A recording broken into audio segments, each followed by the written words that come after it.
Sawsbush just redeemed posture check. My posture is fine. We just started. Thank you, Zazo. Hi, everybody.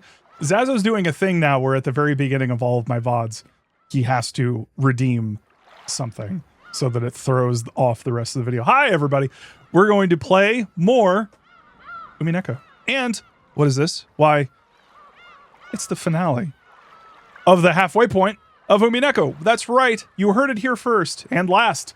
This is it for the question arcs. This is the last time we're going to be playing the question arcs on stream live. So we're going to be talking about them. Don't get me wrong.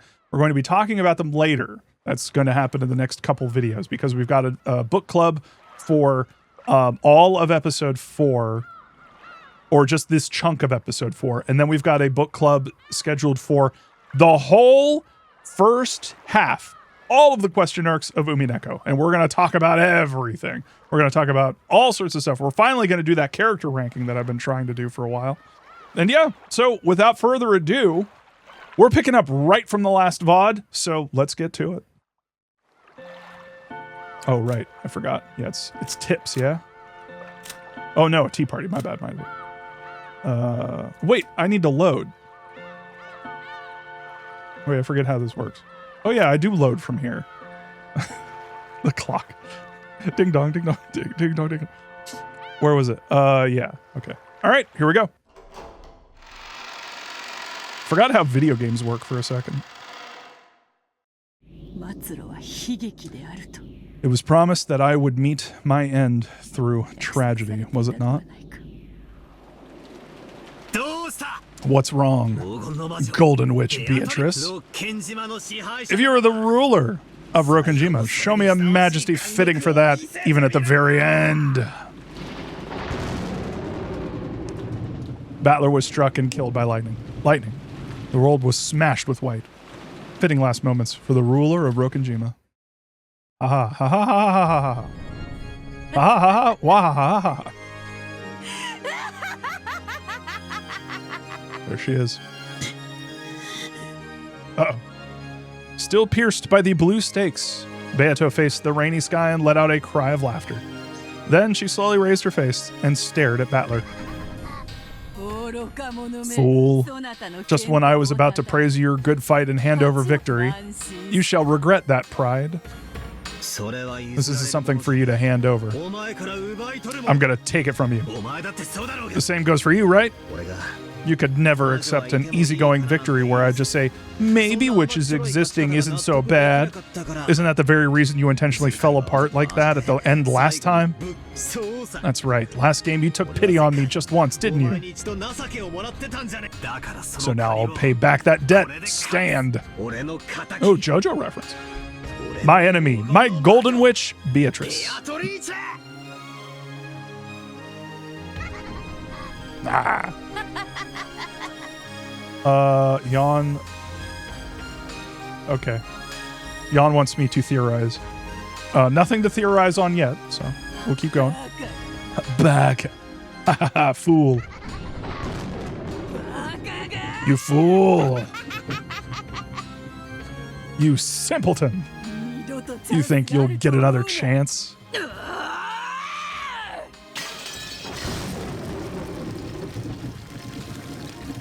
When Beato yelled, the blue stakes that had pierced her chest blew to bits and disappeared.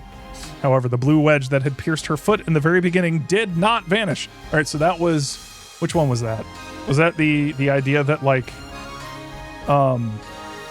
Wait, which one was that? That happened just yesterday. Sorry, it's been a long day. Someone in the chat, like, remind me which one that was. Kinzo is already dead? Okay. Are you sure that's the one? Oh, yeah, because later it became like other people in the household would take on the name of Kinzo. You can't pull it out yet. You can't pull out the blue truth of the 18th person. Oh, that was that one. Yeah, it's the 18th person. It's that Kinzo is dead and there's another person. So that's the 18th person. I will respond to one thing you told me to repeat. As you reasoned, Kinzo is already dead at the starting time of for all games. Okay. I had my doubts about that one, but okay. However, this means that you can take one person out. Before now, I have proclaimed that no more than 18 humans exist on this island. I will lower that by 1 for Kinzo. No more than 17 humans exist on this island. How can she say that in red? Because didn't she say earlier in red that, like... Wait, did she say no more than 18 humans exist on the island?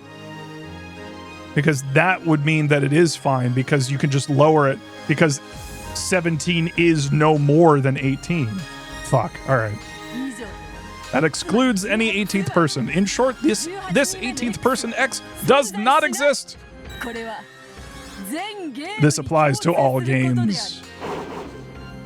Well, that makes things interesting. Not gonna lie, it's kind of lame to just be like, oh yeah, like...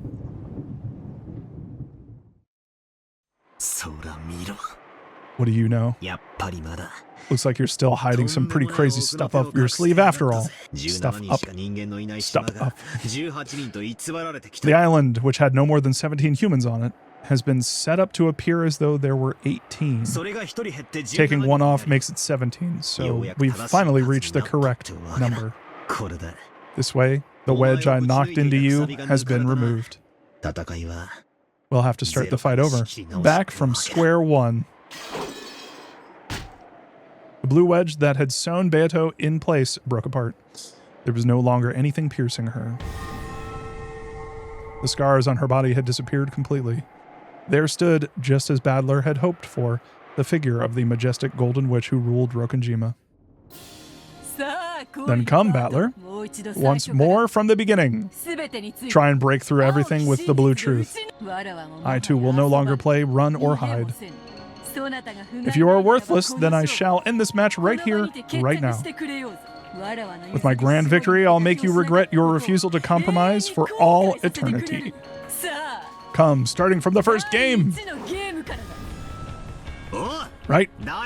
From the first twilight of the first game, there's nothing strange about the murder of the 6 relatives that were found in the gardening shed at the start. Well, I mean,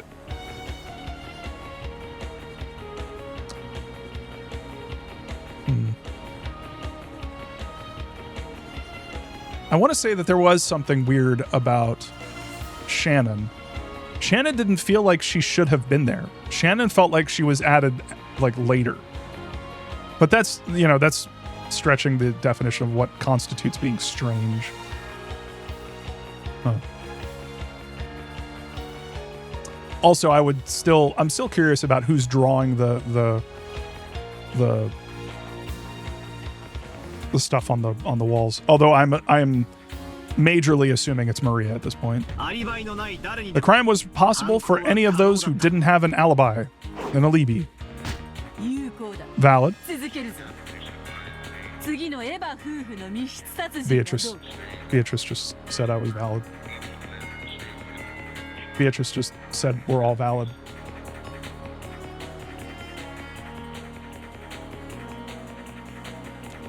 Cheers. Valid. Continue. What about the next closed room murder with Eva and Hideyoshi? Even the chain was set for that closed room. I shall add to the red truth. Both deaths were homicides. It is not the case that after the construction of the closed room, one of them committed suicide after committing murder. Furthermore, the murder was carried out with both the victim and the perpetrator in the same room. No method exists for the perpetrator to commit murder from outside the room. Although, I guess we can talk about that, like, golden thread thing. Because we've seen similar murders to that before. Although I still have my doubts about, like, I don't know. The game is...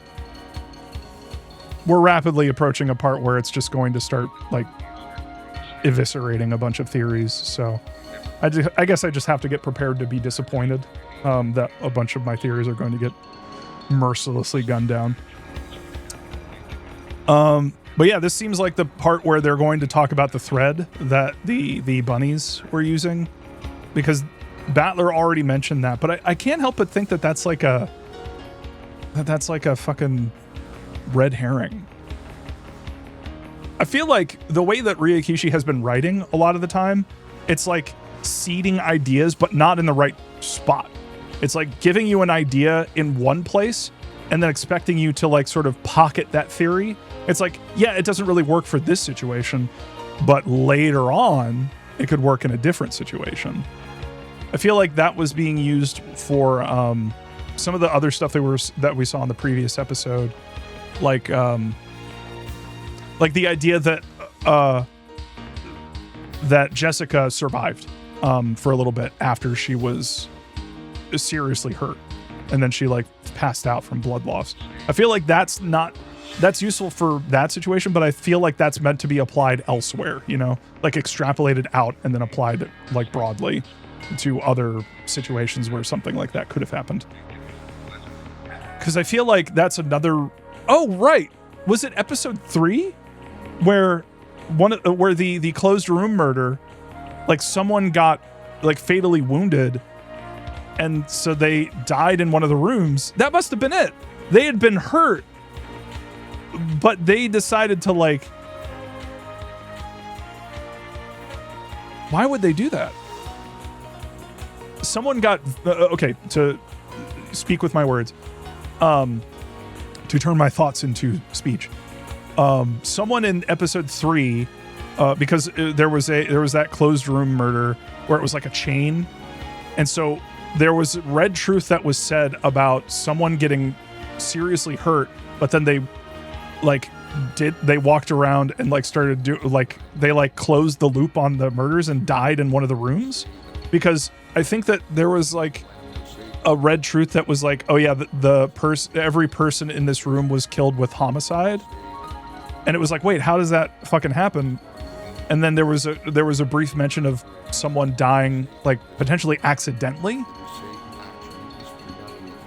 Yeah, oh, they died instantly. They couldn't move after being attacked. Okay. Well, still, like, I think that broadly, I think we're supposed to we're meant to take the theories that Ryakishi is giving us and kind of put them in our pocket and just kind of like use them as tools for understanding the entire picture rather than a very specific like part of it. So, but yeah, you're right. I just remembered that. That was one of the reasons why it was a very strange situation, because then that means that it seems that someone died in the middle of trying to cover up the closed loop, and it wasn't necessarily meant to be a closed loop. But if that's the case, that makes me think that someone in that chain of murders was in on it, you know? But that just makes me think that like in all of these situations, I think there's someone.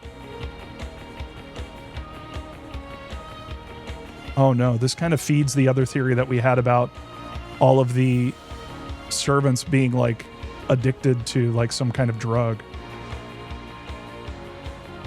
Because if they're okay, so my theory is that Kinzo potentially threatened all of the staff with like withholding it, or maybe he had got them pre-fucked up, you know? Because the thing that I'm thinking about the accomplices, it makes me think that like all of the servants are accomplices, or potentially, depending on the situation. Because that also makes me think about Goda and Kumasawa dying in that room. But that really just makes me think Kumasawa did it. I don't think Goda would have done it. Goda's like an outsider. I don't think he would have done that of his own accord.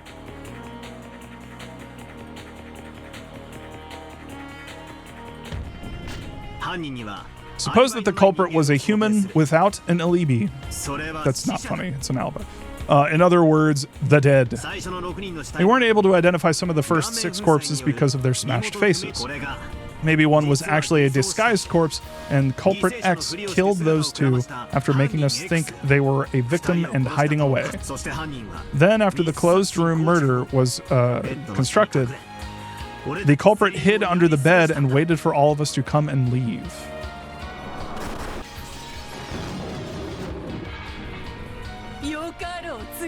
Very well, next. Cannon was killed in the boiler room, correct? I shall add to the red truth. All of the survivors have alibis. Let us include the dead as well. In short, no kind of human or dead person on the island could have killed Cannon. If no one could kill him, then he might have been the one to kill. Cannon-kun might have killed himself. Repeat it. Cannon-kun did not commit suicide. Cannon did not commit suicide. One more. Repeat it. Cannon-kun's death was a homicide. Homicide. I refuse to repeat it. By that refusal, it may be possible to view it as a homicide, but you've already proclaimed in red that no one could have killed him. Do you think that maybe there's like a time-delayed poison going on? But how was Cannon killed? Was he shot? I forget exactly how Cannon died in the first ep. That would be very funny if he slipped on a banana peel. But that's kind of one of the things that I'm accounting for when it comes to like everybody being kind of like high/poisoned, because shit like that would happen. They would make mistakes. They would die in weird, sloppy ways. He had a chest wound from a steak. Was he holding the steak and he tripped and fell? Oh my God. He tripped and fell. Is it canon? Has it been canon this entire fucking time? Bruh. Because also Cannon would be the one, if he had the fucking like welding kit to like get out of the fucking bars and he fell and waited for everybody to leave and then went up and welded it shut. Bro. Has it been fucking canon this entire goddamn time?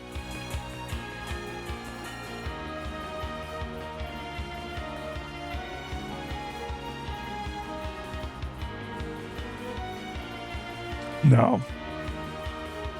No. Was he holding the fucking steak and he fell on it? He slipped on a fucking banana peel and impaled himself? Bro, what?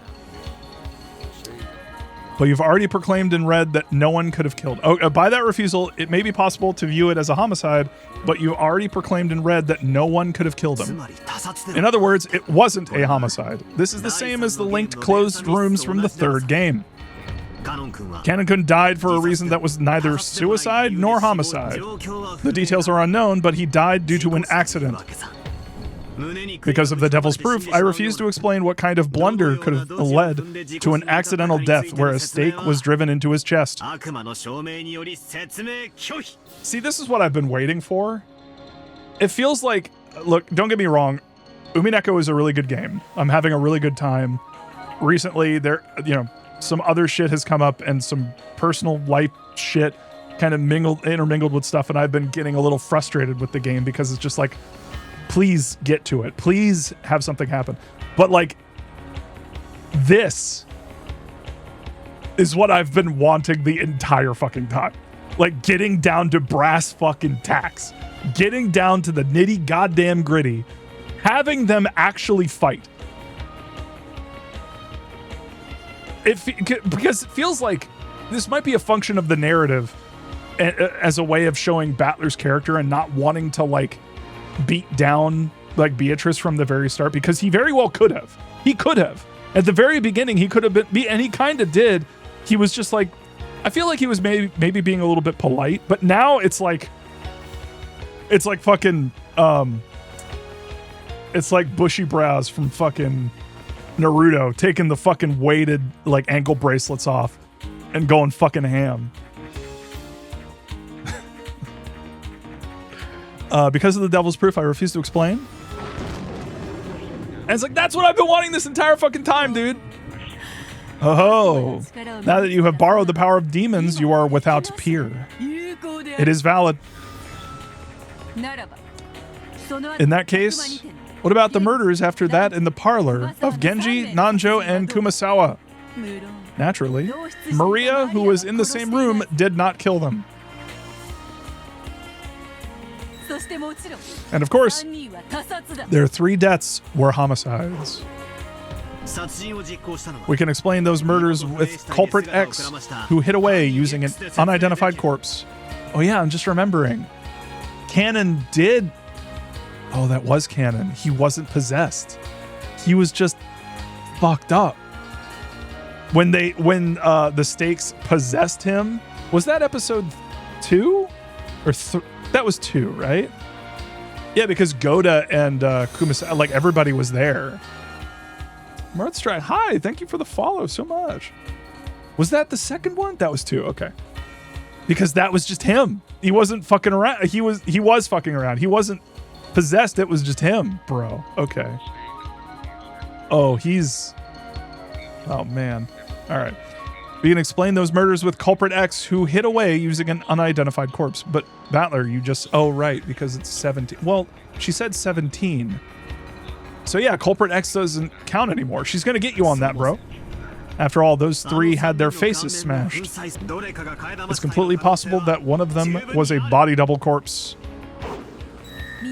I guarantee the identities of all unidentified corpses. Therefore, there were no body double tricks. Then you can explain it with simultaneous murders.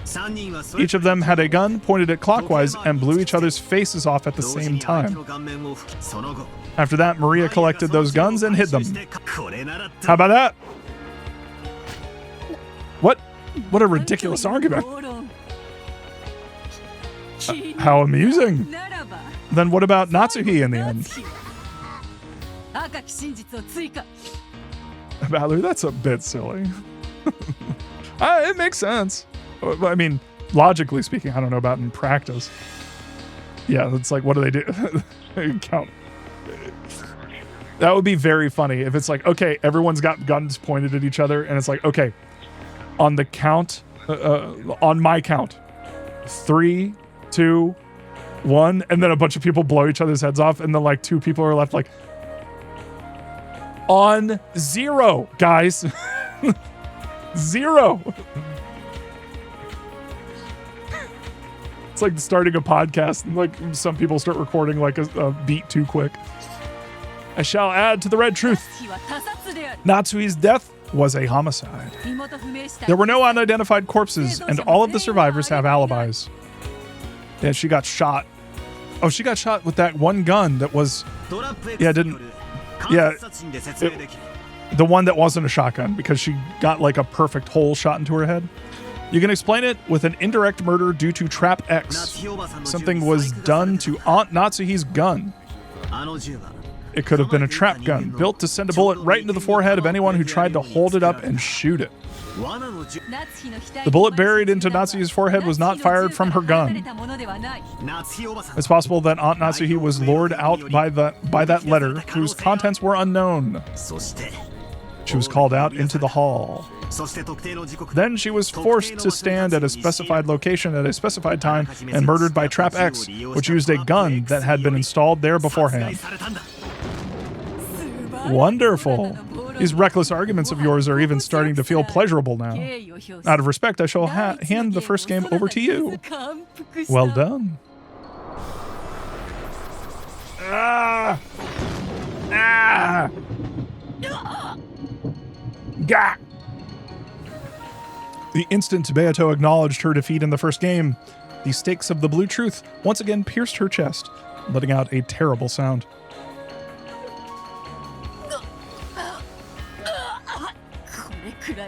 This is still hardly painful, and it's not over yet.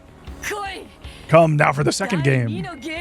Beato just barely pulled out the stakes that had pierced her chest, but even though there was no hole left behind, she still seemed to be bearing a deep wound that was letting out a massive amount of blood.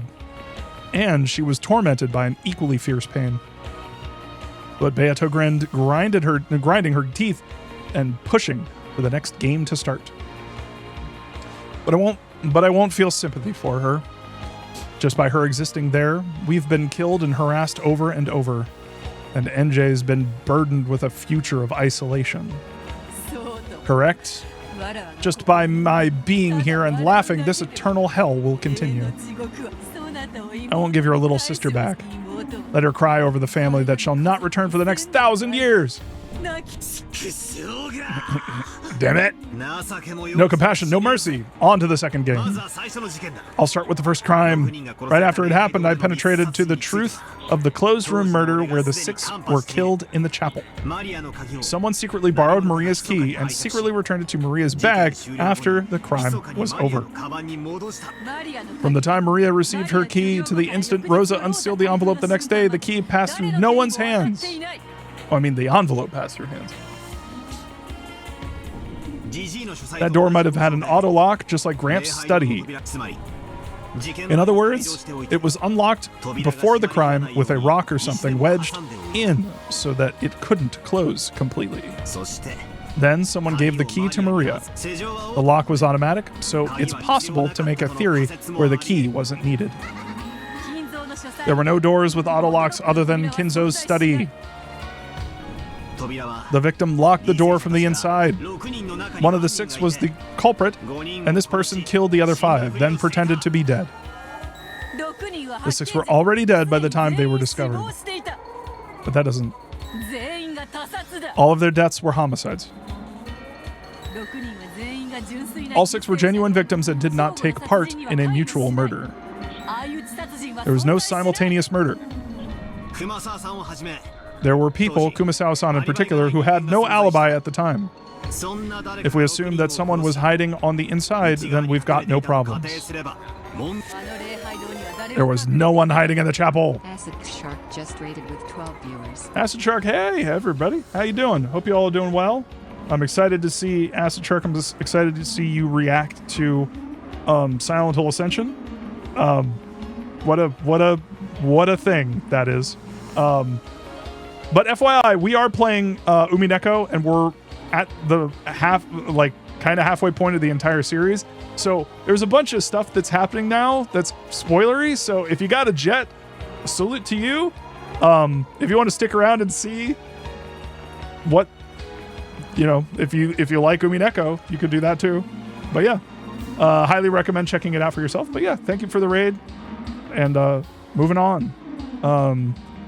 There was no one hiding in the chapel. Therefore, the shut-in murder you suggest does not work. Okay.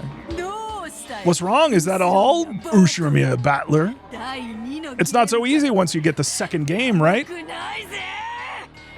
It was a thundering exchange of red and blue truth. The flashing. God, this is terrible. We really need to send them a note. The mod folks. Why did they add the flashing? That's so painful. Ep 4 is the longest episode by a decent margin, so you're past the halfway point by now? Okay. I had an inkling. I had a feeling. The stakes and wedges of blue truth that I sent flying, attacking one after the other, and Beato cut them down one after another with her red truth, her red treasured sword, knocking them down. But the blood she'd lost from the first game was probably serious. This intense exercise was putting an even greater strain on her. I could also see her breath grow ragged. That's why I can't hold back now. I'll corner that witch. This time I'll break through her.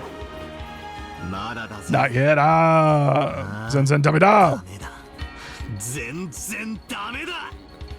It's useless. It's all useless. My twisted logic isn't finished yet. Then what about this? Okay, am I right? I'm gonna say it again because I feel like this is all. I think it's supposed to be giving you a false sense of security when it comes to a lot of these theories. Because when it comes to the blue truth, you don't have to prove it. I'm reiterating what I said last stream, but it bears repeating. I think these theories hold water, but I don't necessarily believe that they are true, that they are the actual thing that's happening.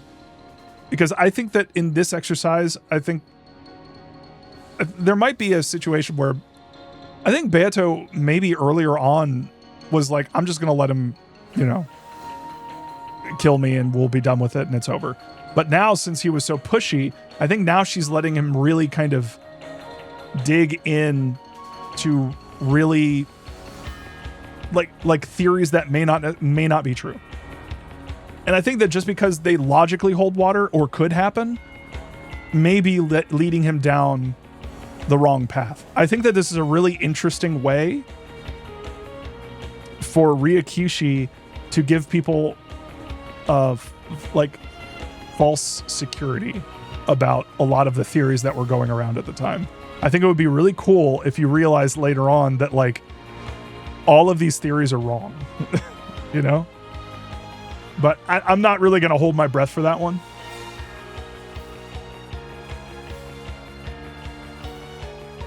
Well, yeah, that's what I'm saying, ICAP.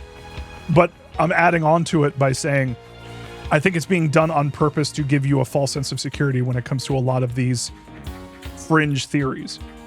It's like if in the next Silent Hill game, someone in the middle of it was like, actually, you know that this is all about circumcision, right? But they're doing it specifically to give you, like, to make you think that it is about what it isn't about what it is about, you know? Does that make any sense? Anyway, I don't know if I'm making any sense. My twist of logic isn't finished yet. How about this? The food they were given had small...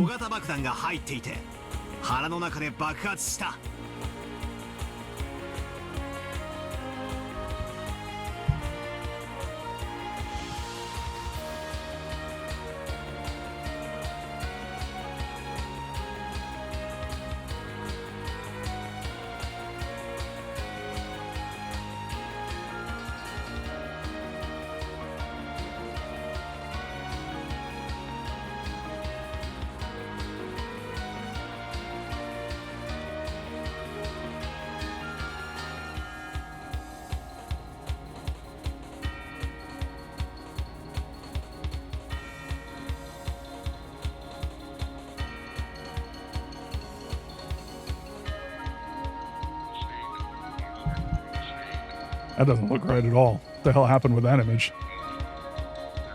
What happened with that one? That was awful. That was supposed to be funny. That wasn't funny. Here, this one will work.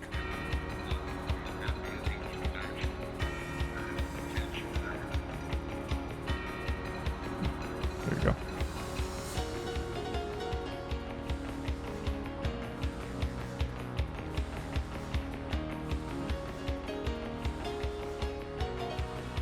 I'm sorry, what? The food they were given had small bombs in it, which exploded from inside their stomachs.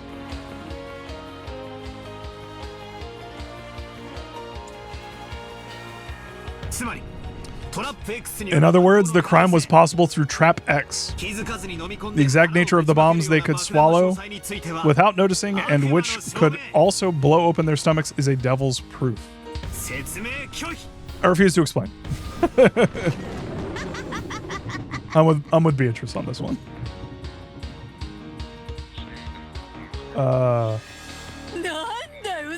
What the hell's that? Small bombs? I like to imagine this part where it's just the reader and Beatrice, like, they have their arms over each other's, like, they got their arms around each other's, like, necks, and they're just, like, laughing together, like, what the fuck is with this fucking guy? This guy's fucking dumb as hell. What a fucking loser, man. What? Bombs? Are you dumb? Is he dumb? I think he's dumb. But Beato failed to knock down the blue wedge as it flew at an angle like a breaking pitch. See, this is where you're supposed to get the fucking idea that this is bullshit. That this is fucking, like, Beatrice, like, can't really fight back against this stuff, because in order to come to the truth, you have to work with her.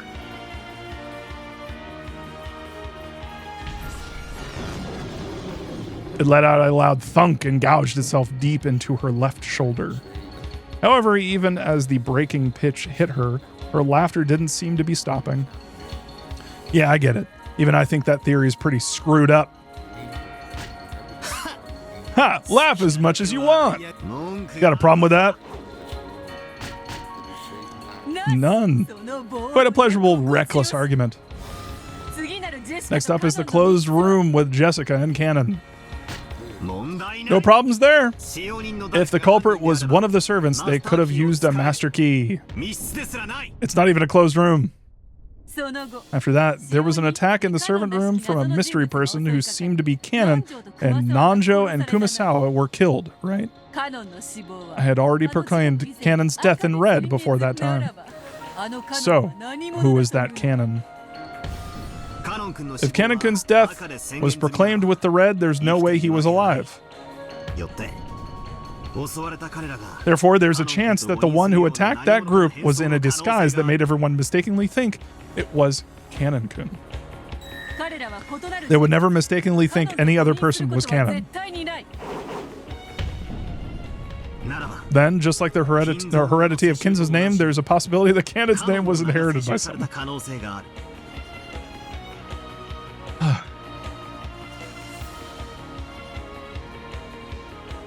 See, the way that I read that scene, there's no way they would show. I feel like Jessica's asthma had to have been there for a reason. And I feel like this is where it would pay off. I feel like Kanon was able to do that, and that really was Kanon when he did that to Kumasawa. And did he stab? Who did he stab? Did he stab Goda?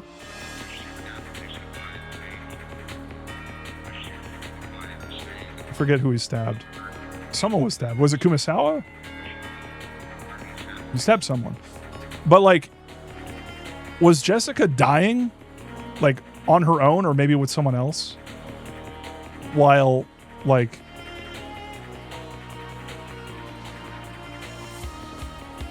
Was she just hallucinating because she was like dying and she was just having an asthma attack and didn't have her inhaler? Anyway.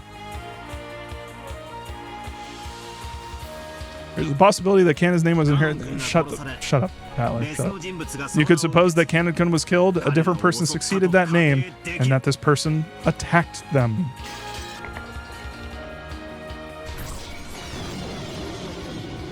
Anyone else find it interesting that in the fourth game, when Beatrice says that Kinzo isn't Kinzo and he's dead at the very beginning? Because that's red text. That's just true. Kinzo's dead at the beginning of every game. But doesn't that mean...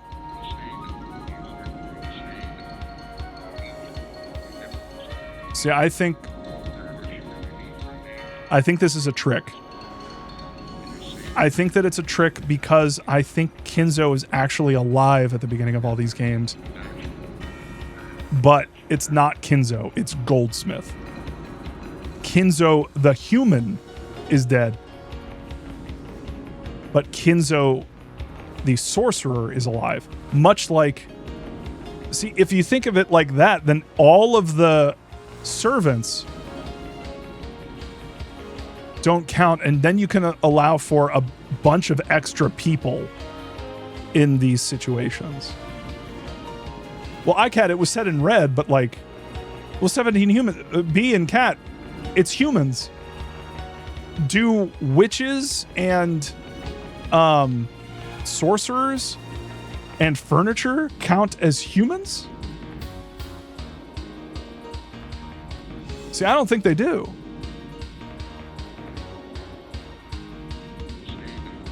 Because with that logic, you can get around a lot of these issues.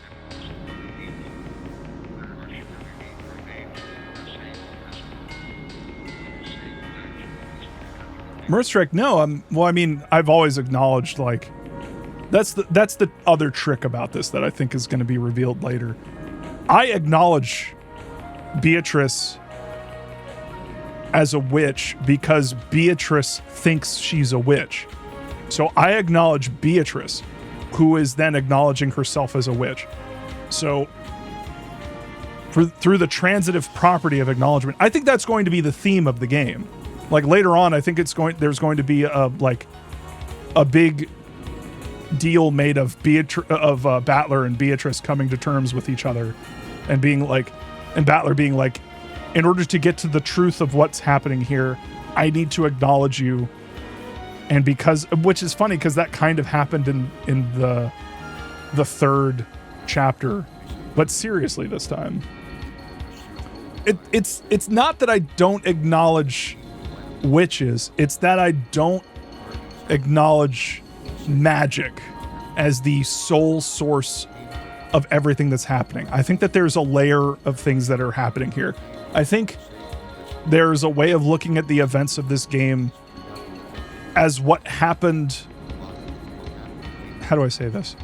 I think magic is a way of interpreting what happens, and I think that there, I don't know what to call it, but just like there's the reality of the situation. I think that there's what's really happening, and then there's a layer being added onto it with magic,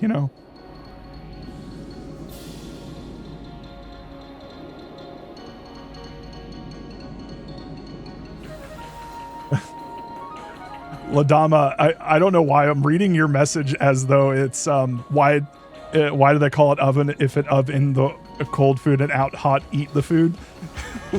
But why Kinzo wouldn't count as death human? Yeah, that tickles me. But NJ, what do you mean, Nycat? NJ would suffer if he did? B, I think that... Yes, I think that they're all humans. Well, not all of them. I think that there's some trickiness happening with what constitutes furniture versus what constitutes like I don't think that the bunny people and the stakes, the 7 stakes, I don't think that they're necessarily people. I think that they can be interpreted in a couple different ways. And the way that I know that is Sakutaro. Sakutaro is a stuffed animal that Maria has magicked into being a little kid. But in reality, and Sakutaro is a perfect way of understanding everything that's going on here. Because if you look at it through the eyes of Maria, there's the reality that she acknowledges, but she also acknowledges that Sakutaro is more than just a stuffed animal. And in order to get to the truth of what's really happening here, you need to account for that kind of magic. The ability for a person to view things not as they are, but as they feel to them. And I think that it's really fucked up to not take into account what happened to Beatrice, what happened to her, and how her name has been used in this family. And in my opinion, I think that she's been the scapegoat for all this shit. I think Kinzo's a fucker. I mean, straight up, like, ripped down to the studs with everything, all of the information we have in this game. Kinzo is, like, irredeemable. Which is funny because knowing Ryakishi, he's probably going to be redeemed later. But, like, I think that Kinzo has reasons for doing what he did, but I don't think that they can be excused. I think that what he did to Beatrice, the situation whether he wanted it to happen, that wanted it to end up that way or not, I think that he needs to be taken to task for all of the shit that he did. And I stand by that theory that I had a while ago of, like, I think Kinzo is doing this on purpose to help his family live forever in the sort of zeitgeist.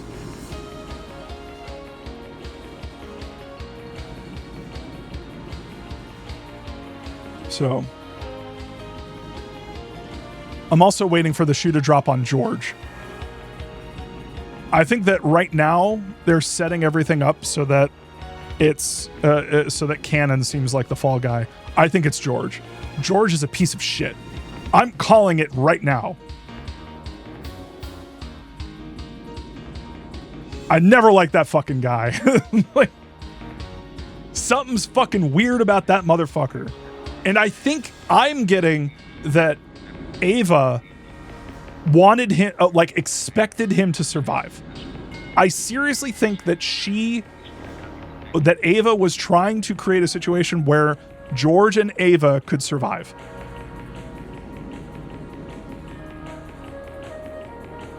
just I need to look at the red text in order to figure out like a grander theory, because I will acknowledge that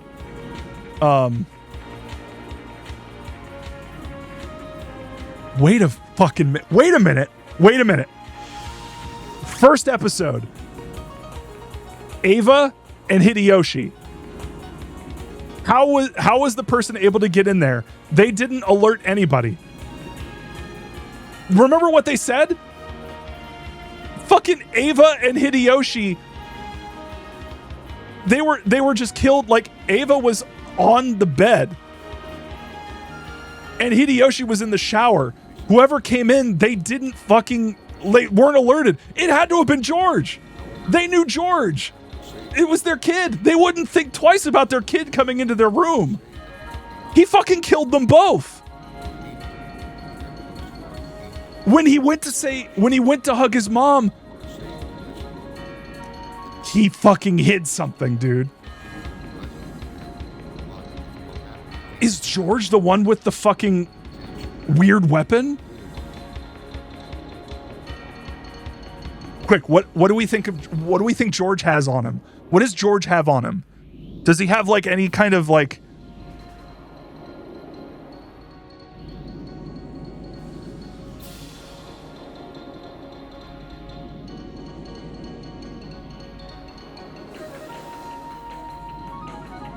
I'm trying to tie, because that's the room where it's like, how did he get in?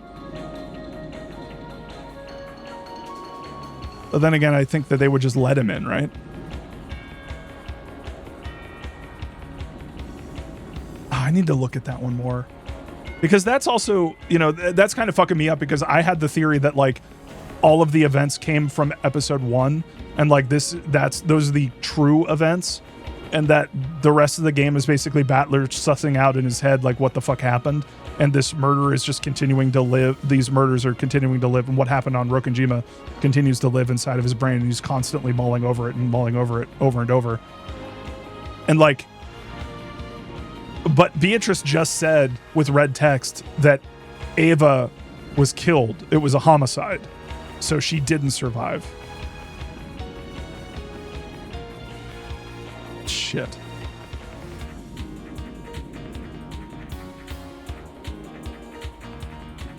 I think it's George. George and Kinzo. I think that's one of the reasons they had that long talk. And there was that lady that he had to go in and talk to.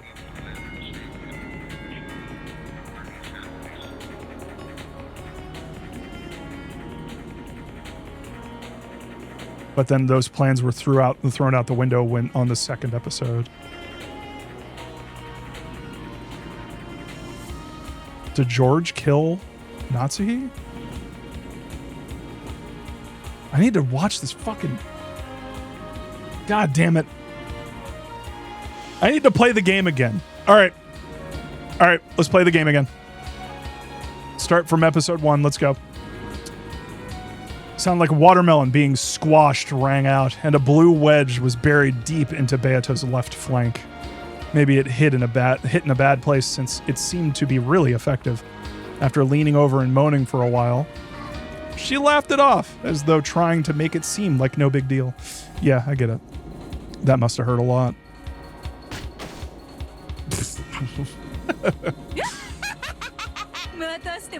Once again, you've set up some human as the culprit as if it were nothing. You truly are gabbing on about things you'd never be able to open your mouth and say on the game board. And yet it's valid. That reckless argument is pleasurable. Truly pleasurable. This isn't pain, it's pleasure. Ow! When Beato howled, the wedge that had pierced her was blasted away. But the wound remained, and she continued to be tormented by a fierce pain. You ready? I'll keep going. My blue truth for the last murder in the second game, the 3 who died in Aunt Natsuhi's room, should still be valid, even with the 18th person X denied.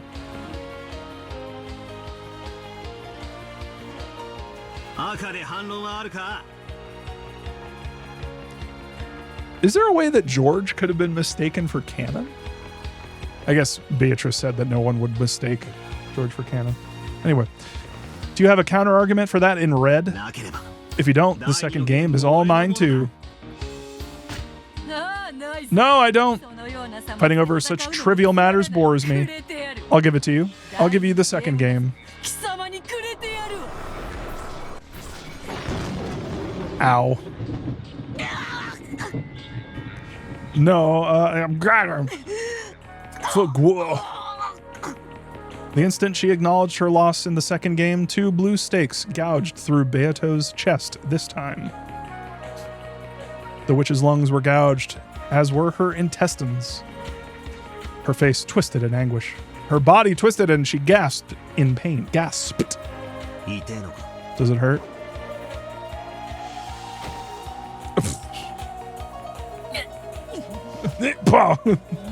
Hurt? No, this just tickles. At least compared to having your entire body torn to bits and turned into a pile of scrap meat, like your sister. I'll make you scrap meat too. Then you siblings can get all mixed together like ground beef and pork.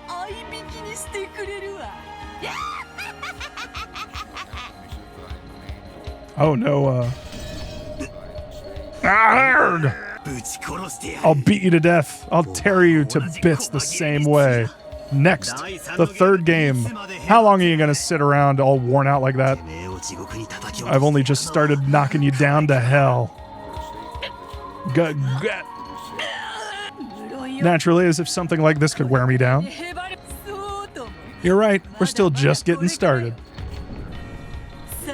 Come, let us begin the third game, starting with the 6 linked closed rooms. You supposedly did penetrate this closed room at the time, but then you killed off Kinzo.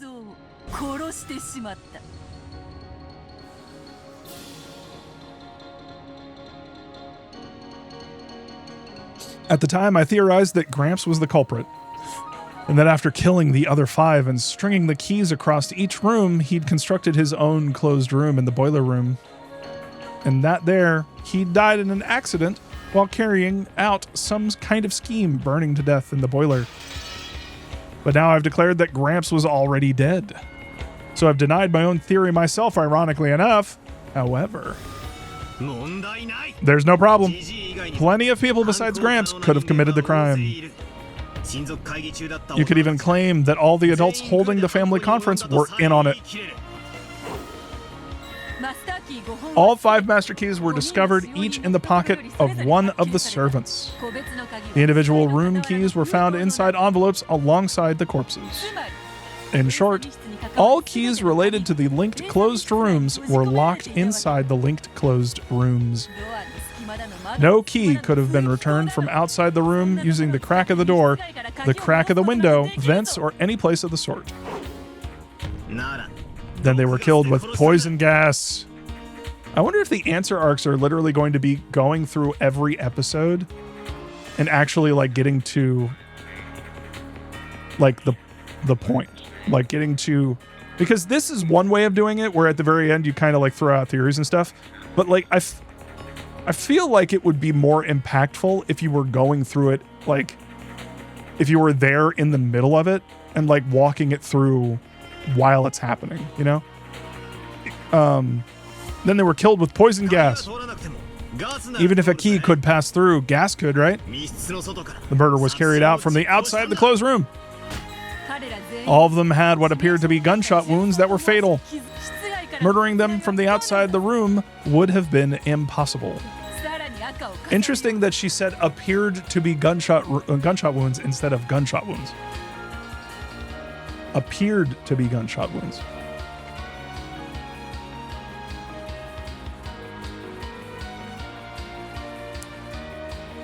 So, like, this was the one where they all had, like, the holes in the head, right? Or their heads blown off. I feel like because they were able to, like, describe the corpses, they didn't have their heads blown off. I think it was just, like, the drill. There was, like, a drill or something.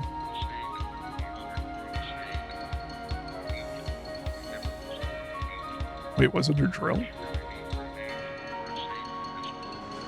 What am I saying? I think I'm saying drill because of the stakes. forget. I feel like I need to go back and look at the corpses from episode 3 and see how they died. Because if they have the holes, then her saying appeared to be gunshot wounds is really insightful. Because then we know the people who have like the little pinprick hole, that's not a gun. Which that to me would tie it to the bunny weapon.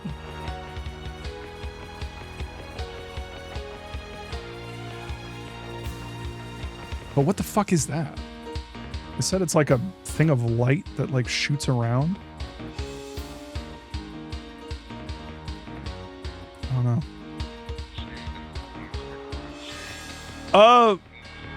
I just want to know if like the chained room that we're talking about, if the wounds, if the head wounds that they had, were they the pinpricks or were they like had their head blown off?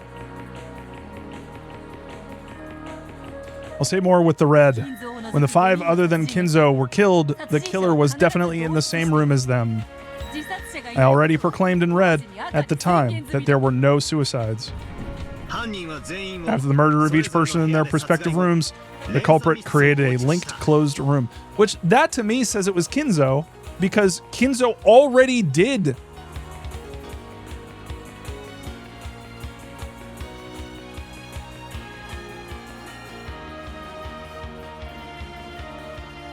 Wait a minute.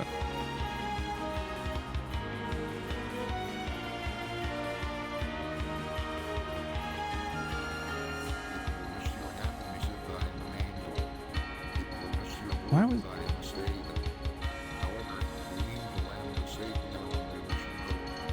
Kinzo zombie theory? What? Cube, I don't.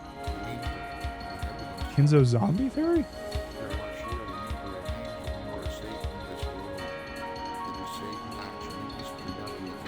I'm just thinking if that was Kinzo, because remember there, in episode 4 when we actually saw the murders happen, there was that element of randomness. He was like, oh yeah, randomly fucking kill. And that makes me think like, is this weapon like unwieldy? Like,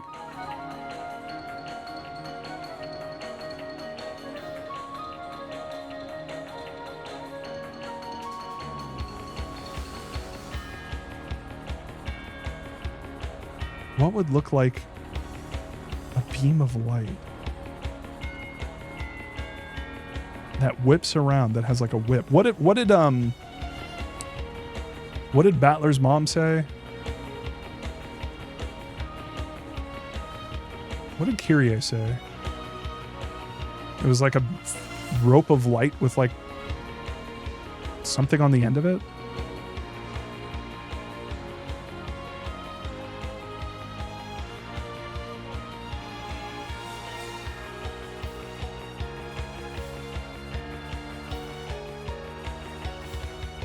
Man, Oh, Cube. No. Like, see, okay. That right there, that logic, that is, it feels like it's purposefully deceitful. And I'll tell you why. Because I already said that I had a theory that Beatrice is not counting certain people as people. I think that she's counting some people as inhuman. I think she's said it a few times that they're like inhuman. That there are some people who are not human. They're like subhuman or something. I think that she thinks some people are either above humans or below, and because of that, they don't count as humans. And I think Kinzo's alive, but not Kinzo as we know him. I think he's Goldsmith. And I think that Beatrice is playing a game of, I think it's wordplay, basically.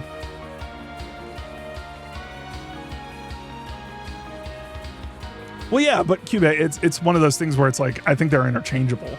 I think that if she said goldsmith, I think that would give it up. You know, I think that would give it away real quick. I'm acknowledging your theory, but Beatrice isn't saying goldsmith here.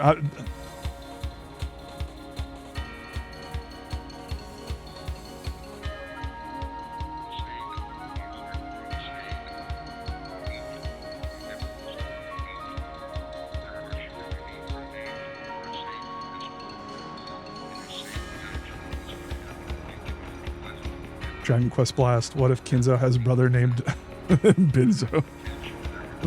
I like Binzo. That's a good name. Binzo.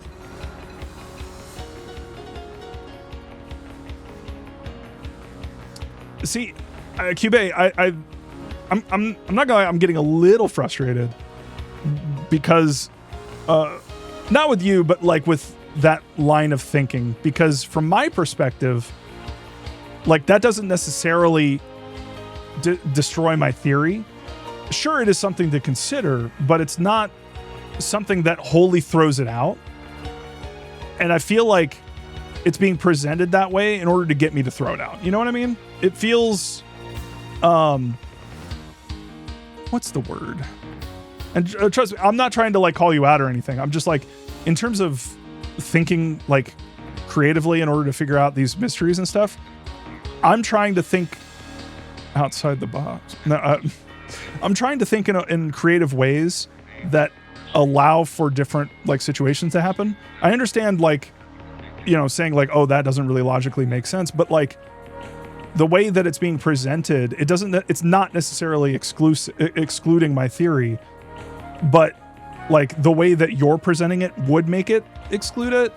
So like, it's one of those things where I'm just trying to figure out like, are you trying to tell me to give up on it and just go with another theory? This is one of the problems of playing with witches, because like there's like a whole other like sort of meta game when it comes to like thinking about this stuff, because now I have to consider like people fucking with me. You know what I mean? And I can't tell, Cube. I can't tell. Are you messing with me? You trying to get me to give up on it to see if I actually really believe it? If I'm really like, you know, gonna dig my heels into the theory? I think that's happened a couple times before. I guess what I'm trying to say is, to some degree, you need to trust that the text of the game is not 100% lies. No, I think red text is like the truth. I mean, it has to be. Because if something about the red text isn't true, then everything's out the window. Like anything could happen. Nothing is real. But the thing that I'm trying to get at is that the red truth is also clearly manipulative. It's built in a way where it can manipulate your presumptions about the way that things work. And I feel like one of the main presumption or assumptions that we make is that when she talks about humans, she's not excluding furniture / witches /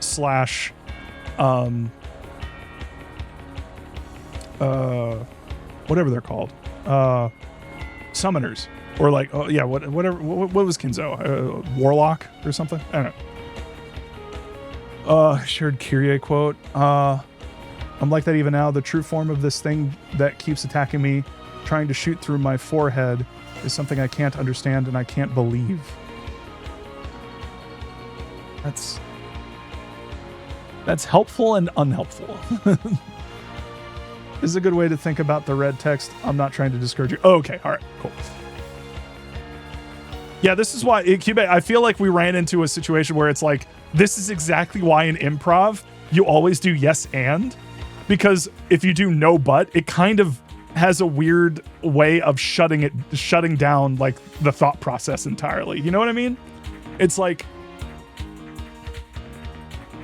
being creative is about, I've done personal projects with people before where I'm trying to like think outside the box and like have like, you know, do all these different things, and it makes me excited. It makes me interested in like continuing and like coming up with all these different things. And then someone who I'm working with will be like, that's dumb. And I'll be like, oh. And it's just like, it's kind of, weirdly soul crushing. Like, not saying that, like, I'm not criticizing you. I'm just saying that I'm not saying that you did it on purpose. I'm just saying that it's like, it's one of those weird, like, sort of things that happens in like, you know, ideation sessions where you're thinking about something and you're on a track and you're trying to like find like theories for it. And it's just like, you got to kind of yes and that in order to figure out if it holds any water. Because if you just say, it's kind of like Umineko entirely, where it's just like, if you start shitting on theories like immediately, not saying that you were shitting on them, but like if you were to shit on them, like right out of the gate, like Beatrice wouldn't be here, you know? We wouldn't have an in for understanding all the mysteries of this island if we were just like, witches don't exist. And then she shows up and is like, haha, what about me? And you're like, no, you're fake. You're not real. And then it's just like, oh, fuck, I've been denied. Then you're just like,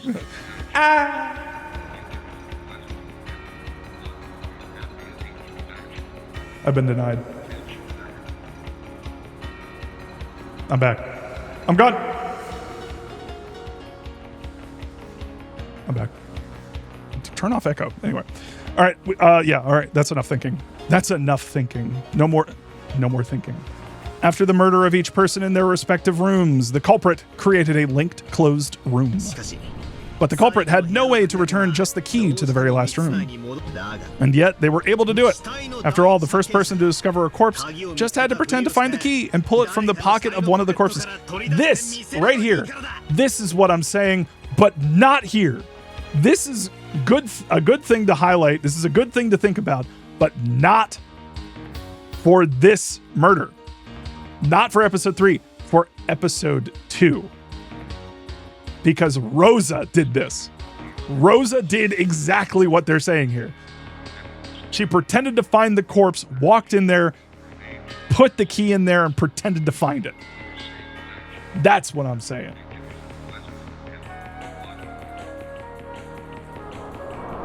Oh, God. She couldn't fully block the retort of that blue stake. Beato was pushed back by the blue wedges that were unleashed on her.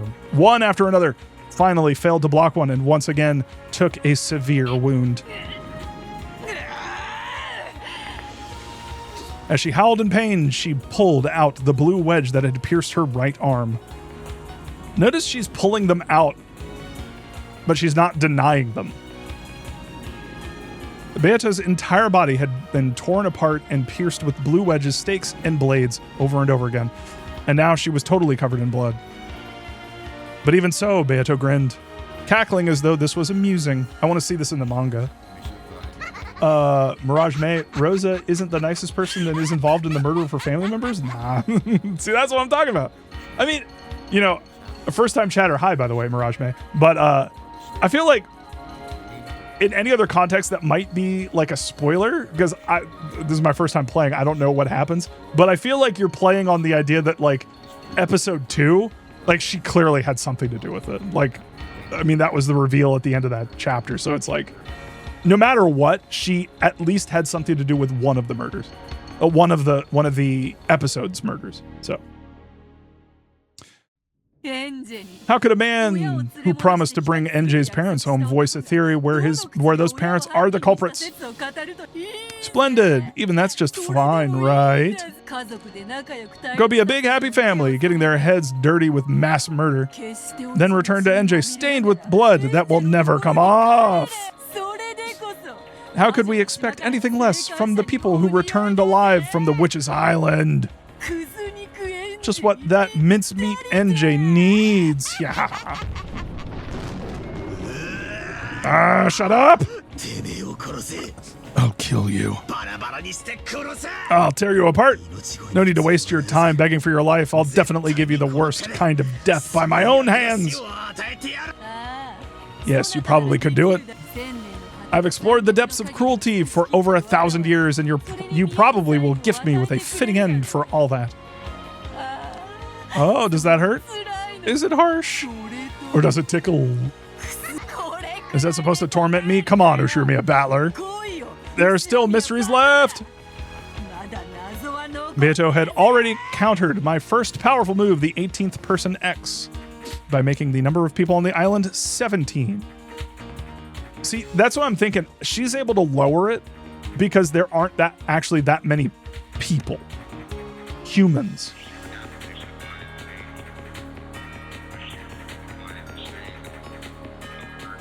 Cube, that's one of the things that I'm thinking. Sorry to constantly, like, I hope I'm not, like, I'm agreeing with you. And I'm yes-anding what you're saying. I just realized that I'm constantly calling you out in chat. I don't mean it to be like, oh God, he's talking about me again. But, like, I agree. Nearly all of them do have more than enough of a motive. And I think that's a function of the narrative, because I don't think the killers are necessarily the same on each episode. I think that given the circumstances, any one of them can be the murderers, you know? I think that it's kind of like, I think that's why Kinzo's doing this as well, is because he's setting up the perfect opportunity for anyone who wants to take power to take it. But he's also creating a situation where they all have, like, whoever wins has plausible deniability and will be able to get away with it. Then henceforth creating a mystery for years and years and years to come, you know? The Rokonjima mystery. I think that exists in every future, no matter what episode you're talking about. So he's created the ultimate situation where it's basically like bringing a bunch of, it's like setting out a bunch of bait for wolves, and then inviting them over to feast. And it's just like, which one's going to be the one to partake? You know what I mean? Not at all. I played with a witch and had a very similar frustration. Oh, okay. That's cool that you had the roles reversed. I wonder how you, once everything's all over, I'm curious about talking to you about how you feel about that. And what exactly your frustrations were. Katsune Nico, the epitaph does not mention humans. But just limiting the number of people to 17 didn't overturn the theory that Aunt Ava was the culprit. I can crush most of the murders in the third game this way. Ow, ow, ow. Blood dripped from all over the body of the Golden Witch. I cornered her, this time thoroughly without mercy. This isn't a game played to decide who wins and who loses. Yeah, we aren't playing. Even the time I spend playing and fighting like this delays my trip home. In her isolation, NJ will continue to have her heart torn apart by loneliness and sadness. I have to go back to NJ as fast as I can. You're all worn out, standing at death's door, are you?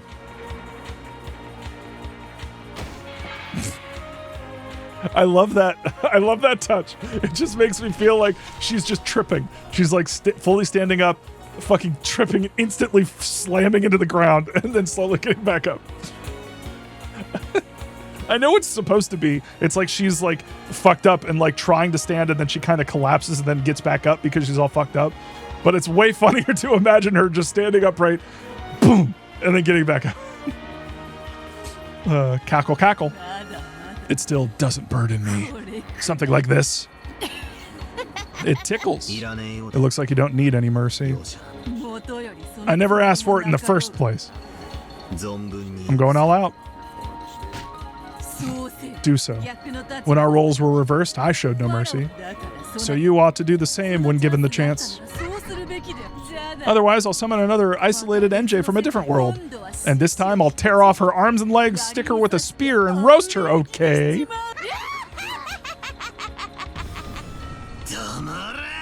Shut up! Never again. Not my family.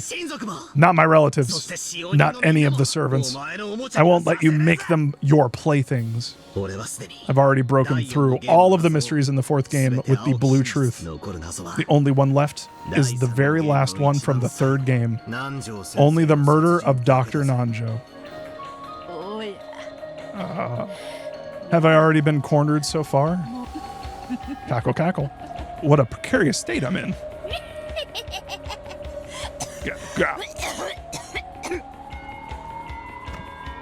She coughed violently, spitting up blood. Her insides had been punched through so many times. It was only natural. In other words, the mystery of Dr. Nanjo's murder is the last line of defense for you being a witch, right? そうなる。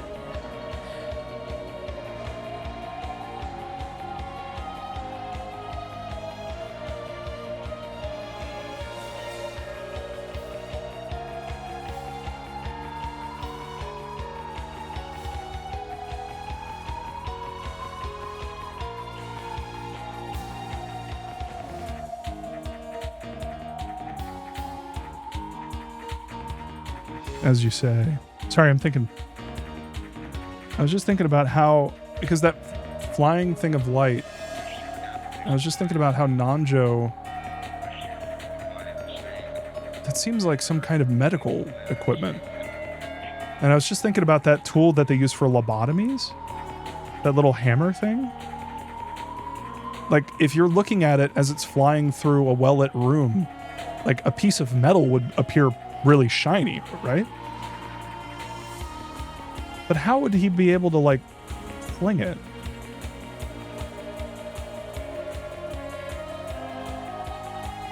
He's got to be able to, like, reset it, yeah?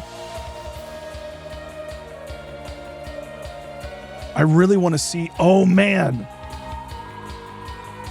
Kyrie, when she died, they said that there were holes in the wall. If you look at that, I wonder if he was shooting it from, like, the keyhole of the door. Would that even make sense? And he couldn't really get a good shot because he was, like, angled, like, all fucking weird.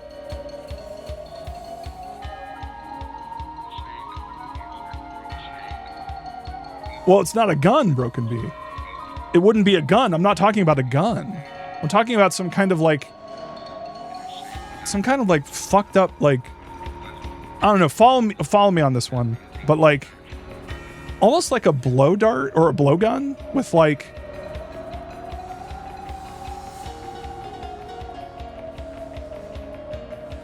could it be just a blowgun?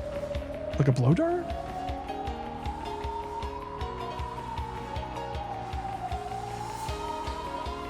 It's just something, it doesn't even necessarily need to pierce, it just needs to hurt. Debilitate someone, because it happened to Jessica, but she survived.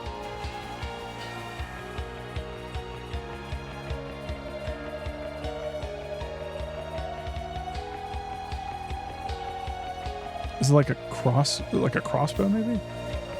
I don't know. It could be a lot of different things. It's just, I'm thinking that it might have something to do with Nanjo having access to medical equipment.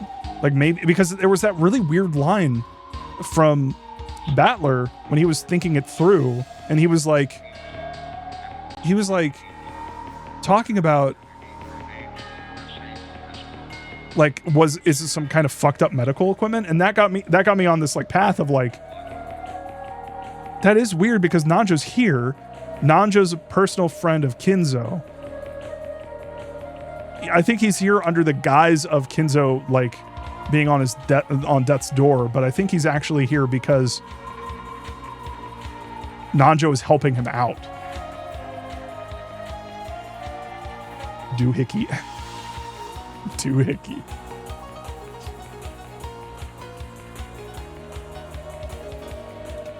Katsune Nico. That's kind of what I'm sussing out, you know? I mean, if we're following Blue Truth logic, I don't need to know exactly what it is. Just that it's possible that it is a piece of medical equipment that Nanjo brought to the island. Maybe even he didn't realize that it was going to be used this way. I don't know. Where did it go? I don't know. Again, for a theory, I don't need to prove where it went, just that it was used. It's like saying someone who was obviously shot with a gun couldn't have been shot with a gun because there was no gun found, you know? Blue Truth. Oh no. Oh no. Oh no. Whoever said that in chat, they've been impaled with a bunch of blue stakes, and now they're bleeding out. We need to send some fucking help their way. I mean, I'd argue you need to show that such a device can exist. Well, that's what I'm thinking. I'm thinking about it. I'm trying to figure out what kind of a device that would be. So far, we just have evidence of what it is capable of, and a few scant descriptions of potentially what it looks like, as well as inferring some things about the bunnies and like them using it.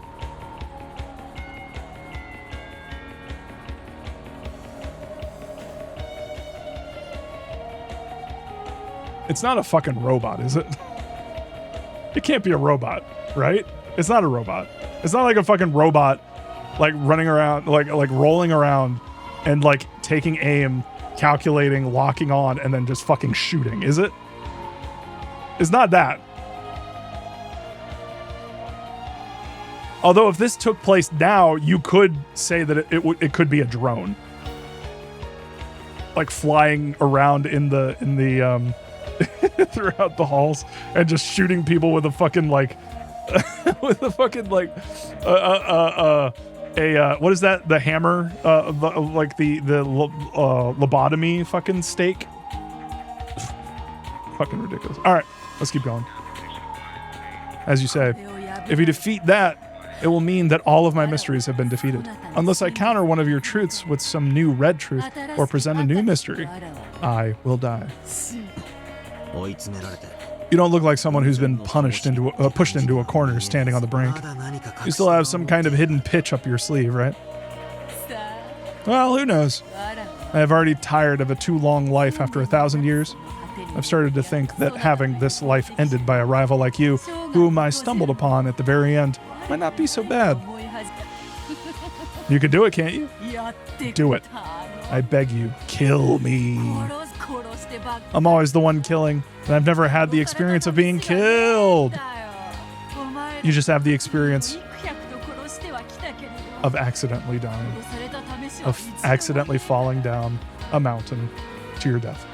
I've killed the 18 of you hundreds of times, but I haven't killed myself even once.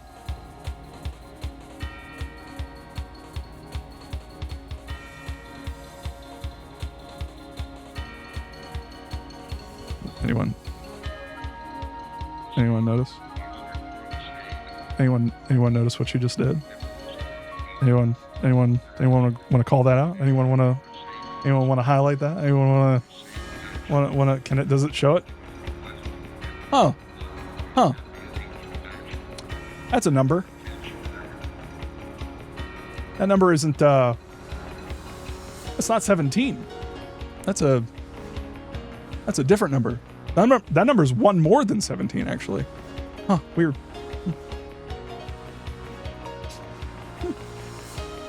Strange. But I haven't killed myself even once.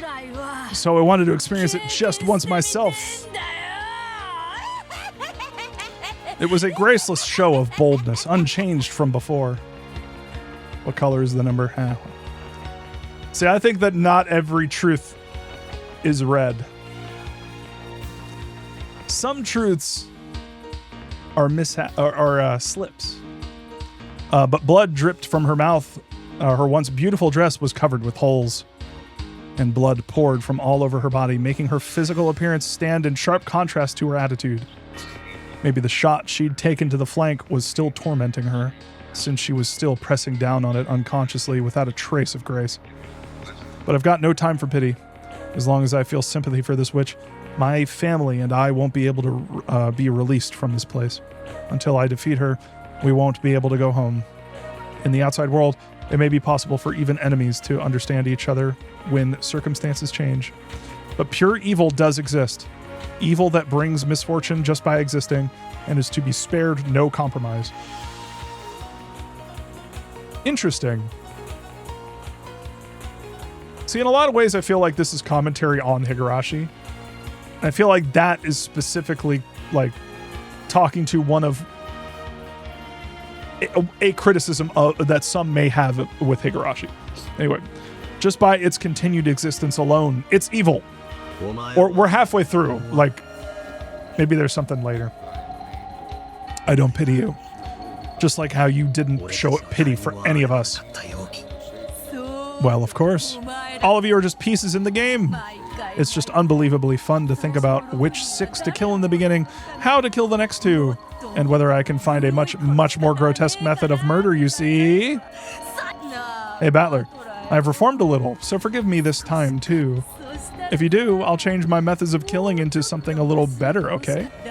I'll listen to you. I'll listen to how you want them to be killed and in what order. Got it? It's so fun toying with people's lives.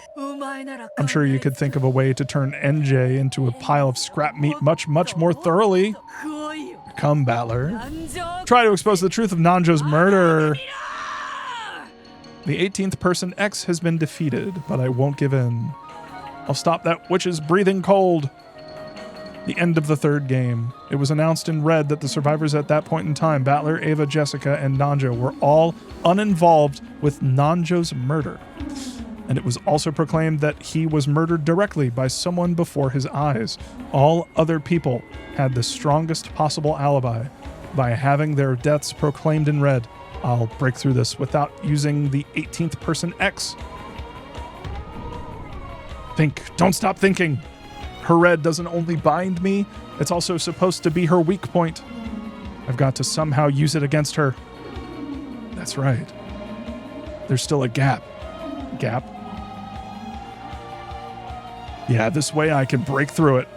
This way, Beatrice's Legend of the Witch is finished. True, the others were probably dead. However, their deaths were not proclaimed in red at the instant Dr. Nanjo died. Strictly speaking, it was in the fight between me and Ava after Dr. Nanjo's corpse was found. In other words, if someone was alive at the time Dr. Nanjo was killed and then died before Ava made that proclamation, you can sew right through that crack. In other words, it's like this. Someone who was first confirmed dead by Ava's proclamation was a culprit.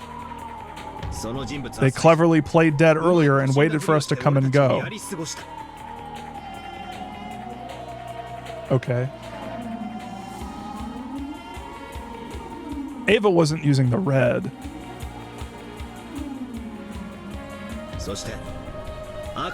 Before their death was announced in red, we were made to think that they died. Then they killed Dr. Nanjo and later died for some reason. After that, Ava proclaimed their death in red. That theory can explain Dr. Nanjo's case. How's that, Beatrice?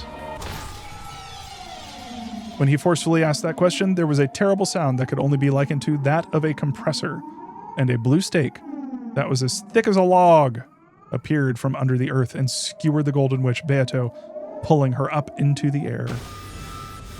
Oh, God.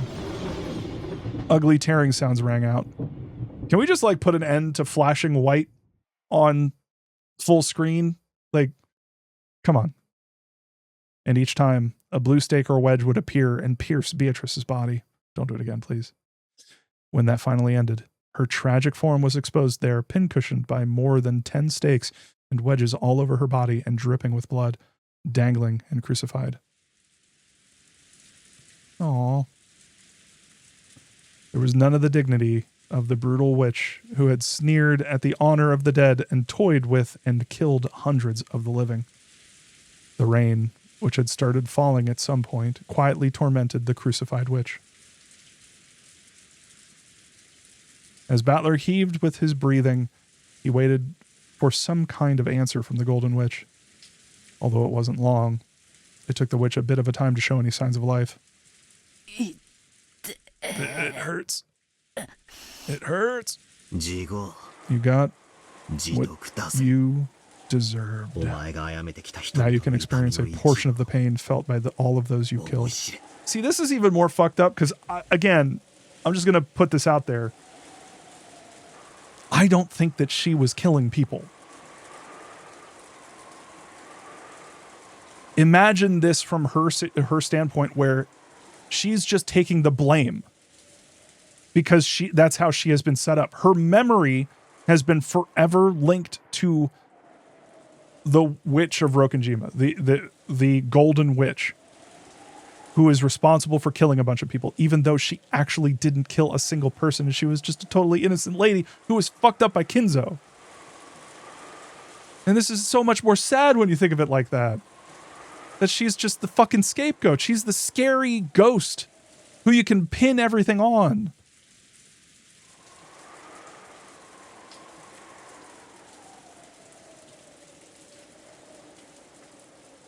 That's sad, man.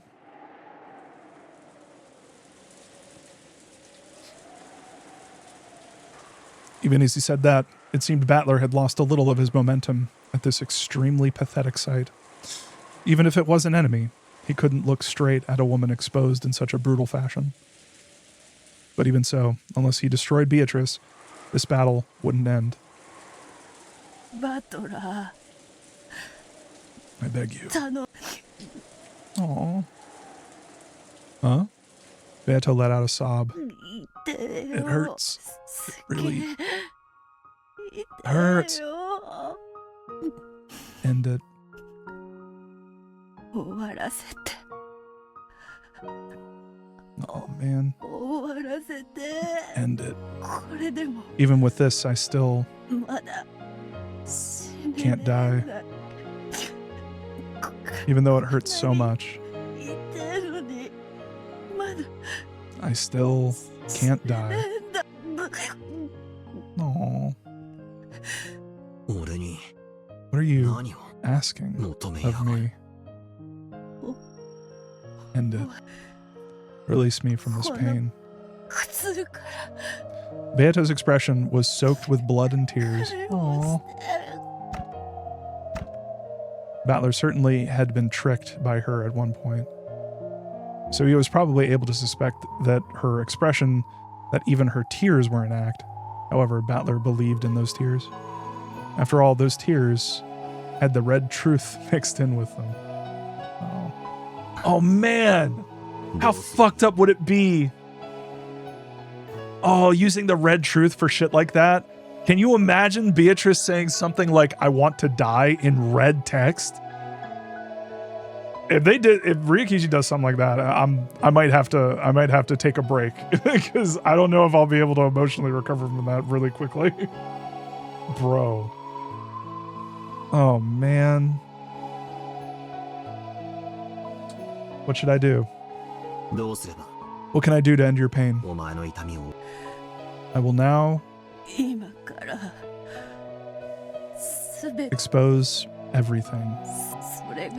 This is my heart. Your heart? Old me. Beato. Aww. Kill me. Just let me die.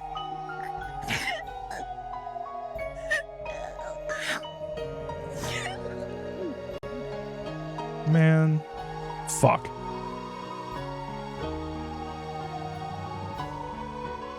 Were those tears from pain and torment, or else? Either way, that pathetic expression was painful for Battler to look at, even after burning with such anger. Quickly, go back to NJ. I'll listen to your request. Not so that I can go back, but to end your pain. Then... Oh, thank you, Battler.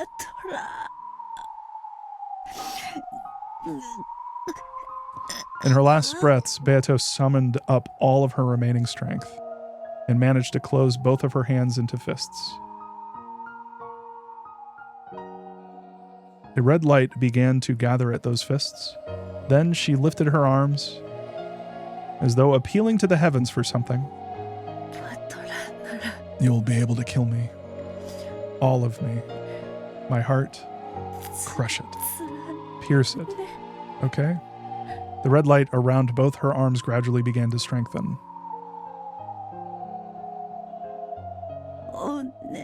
Please. After saying that much, her face tilted to the side a bit. Then her right arm lost its light and flopped down. But her left arm alone did not lose its light and remained held out towards the heavens.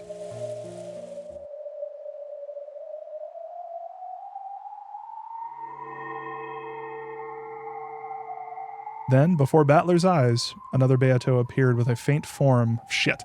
Click too quickly. Transparent like a curtain. The crucified Beato had already lost consciousness. However, the newly appeared faint Beato quietly looked at me, her eyes expressionless, and spoke. Ushiromiya Battler, I will now kill you. And right now, there is no one other than you on this island. The only one alive on this island is you.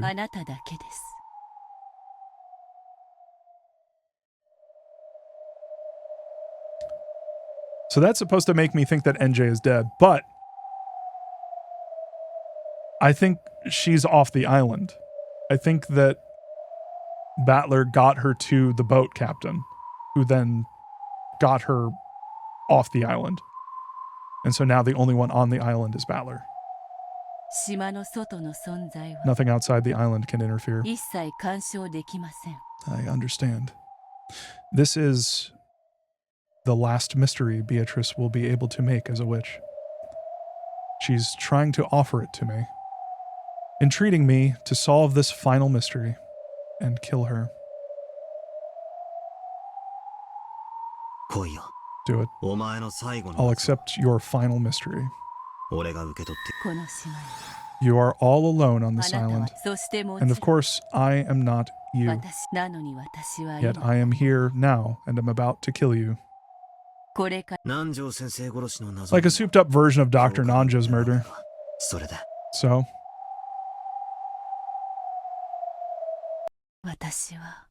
Who am I?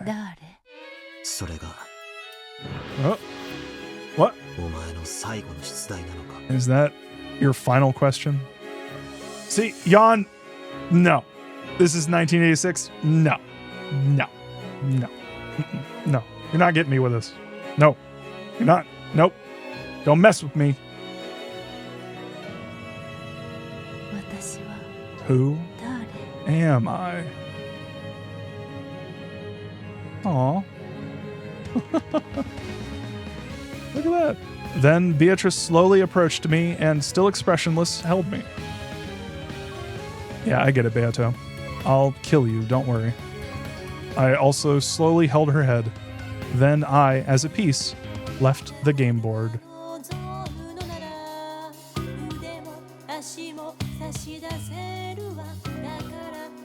See, that's interesting from a couple different perspectives, because, like, okay, so Battler died on the 10th Twilight.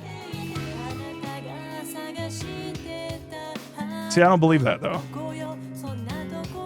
This whole thing about names and shit, I think he's just stopped calling himself Battler, and then that means he died, you know?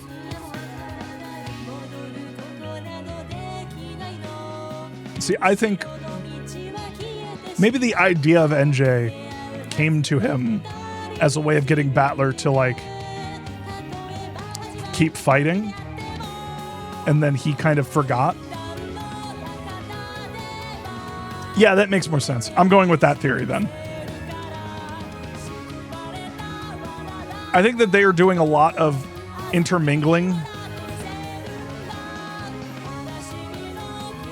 of what is in the past and what is in the future. And I think that one of the narrative things that they're doing is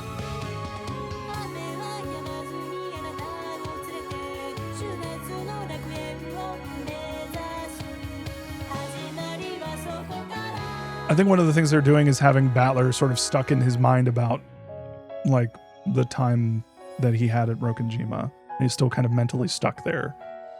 So I don't know. There's a lot to really think about with that one.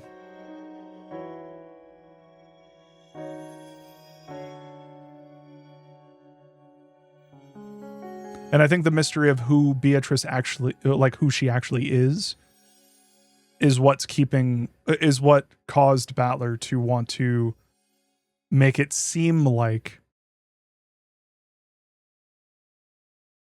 he died, because he wants to keep her alive in his mind. Does that make sense?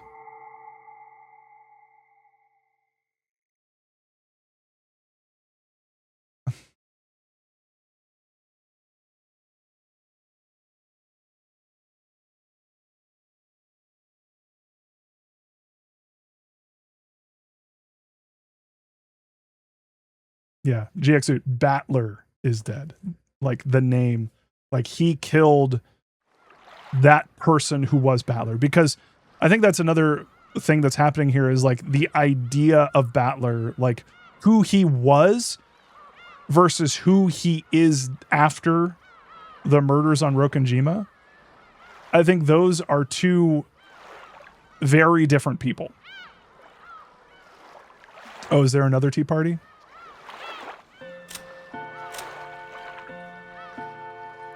Or is it question marks?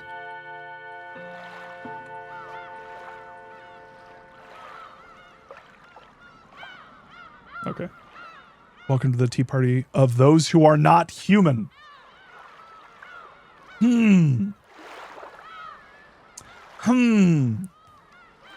Interesting. Oh, we don't need to say. All right, moving right on.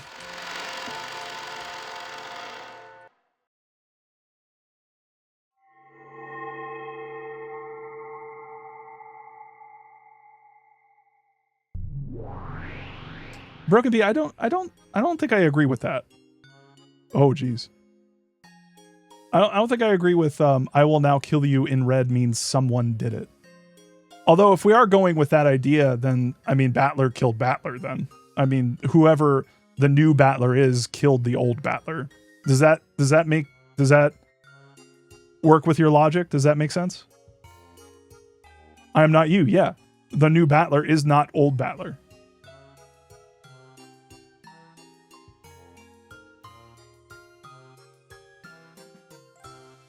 Does that work? Say it in red.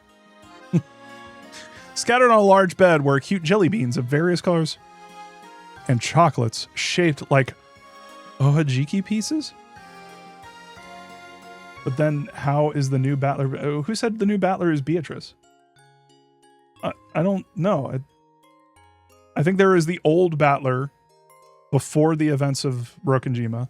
And I think there is the new Battler who, you know, has taken on a new personality, who is a new person, who is not Battler, who has been changed so fundamentally by the events of Rokonjima because of the mystery.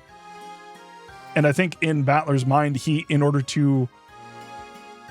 recognizes that he needs to sort of allow for Beatrice to exist in his mind so that she can be acknowledged, but also because to deny her would deny why Kinzo was doing all of these things.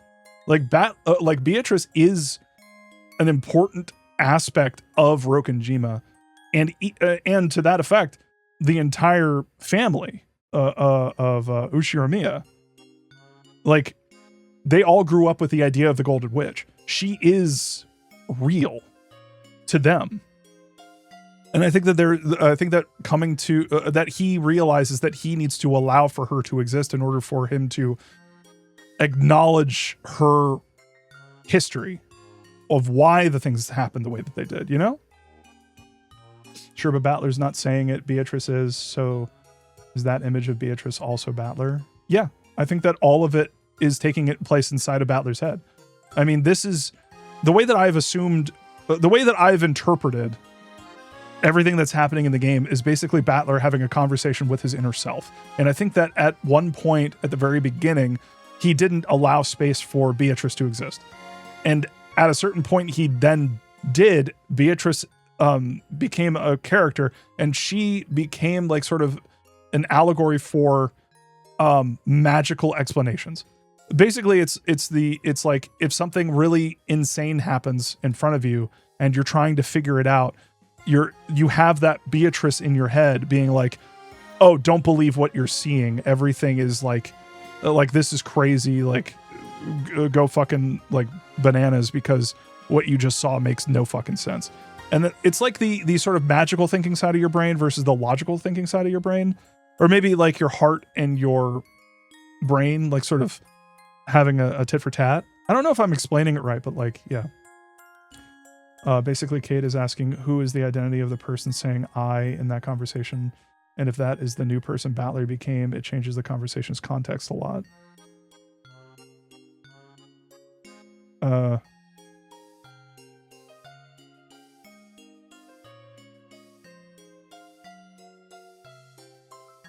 Okay.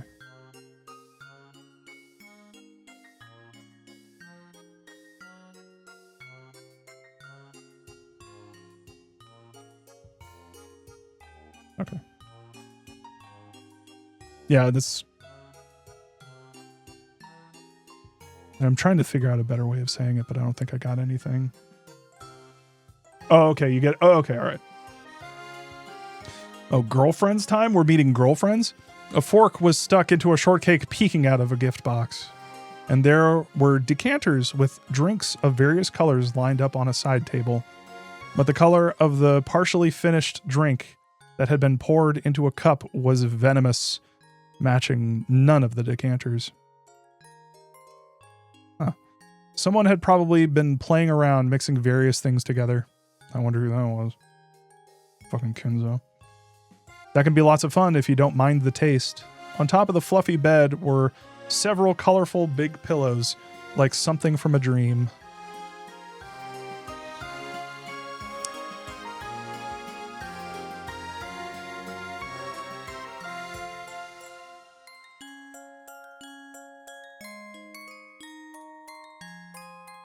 Okay.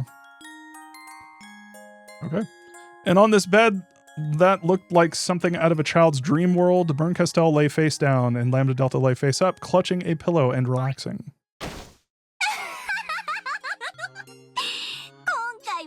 It was pretty thrilling this time, wasn't it?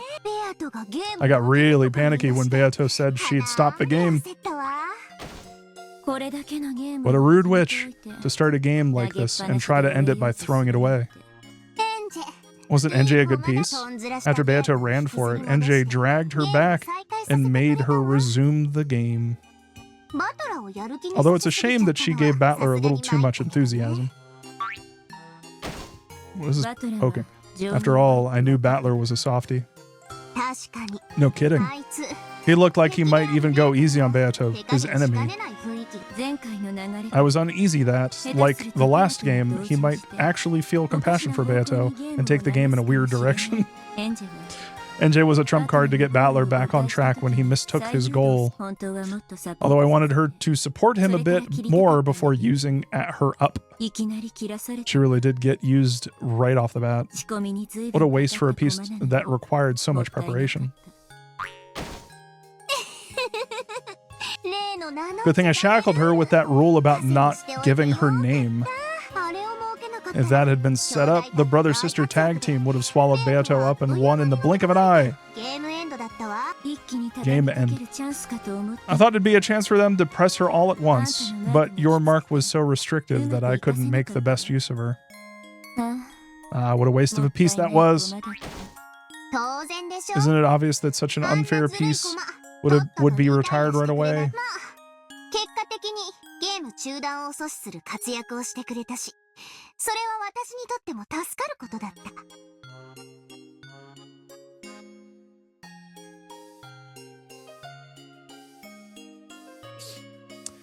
Well, in the end, she did a good job of preventing the suspension of the game, and that helps me out too.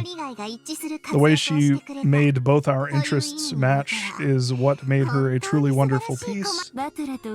She was an innocent kid like Battler, so it was easy to get her to do as I said. Ugh. Morons and impulsive types make the best pieces. I really can't stand losing that piece. By now, that kid's minced meat. Hey, let's make hamburgers out of her later on. Oh wait, didn't you like gyoza more? I wonder what little sister tastes like. Giggle. Hilarious.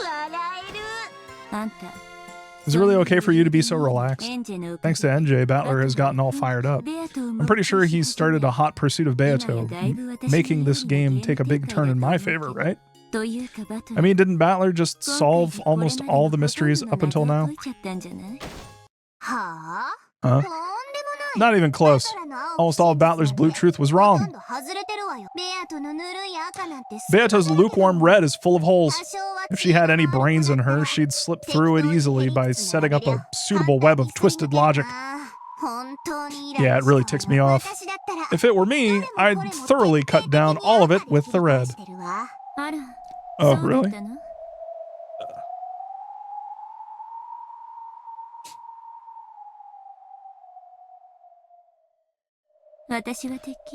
And I was sure that those were all correct. Well, I don't know about the small bomb part, though. Oh, yeah? That one give you pause? Get it? She's a cat. Not all of Battler's blue truths were valid. When talking about the first game, Beato clearly declared that she guaranteed the identities of all unidentified corpses. This defeats Battler's theory about the culprit of Eva Hideyoshi closed room murder being someone who faked up a corpse. Next, Cannon might have died in an accident in the boiler room, but what kind of accident could drive a stake into his chest? Are you a moron? I'll slice it with the red treasured sword thing. Cannon did not die in an accident. For the next one, the murders of the three, including Genji, in the parlor, the thought that it was a simultaneous murder where they shot each other in a clockwise pattern at the same time is laughable. It's valid. It could. But yeah, I agree. It's not that it's not valid. It's that it's stupid. It's that it's fucking dumb. Genji, Kumasawa, and Nanjo are not killers. Oh. Okay, that kind of fucks with my theory that all of the, wait a minute, Genji isn't a killer. Wait, Genji... Which one's Genji again? Is Genji the old, dude?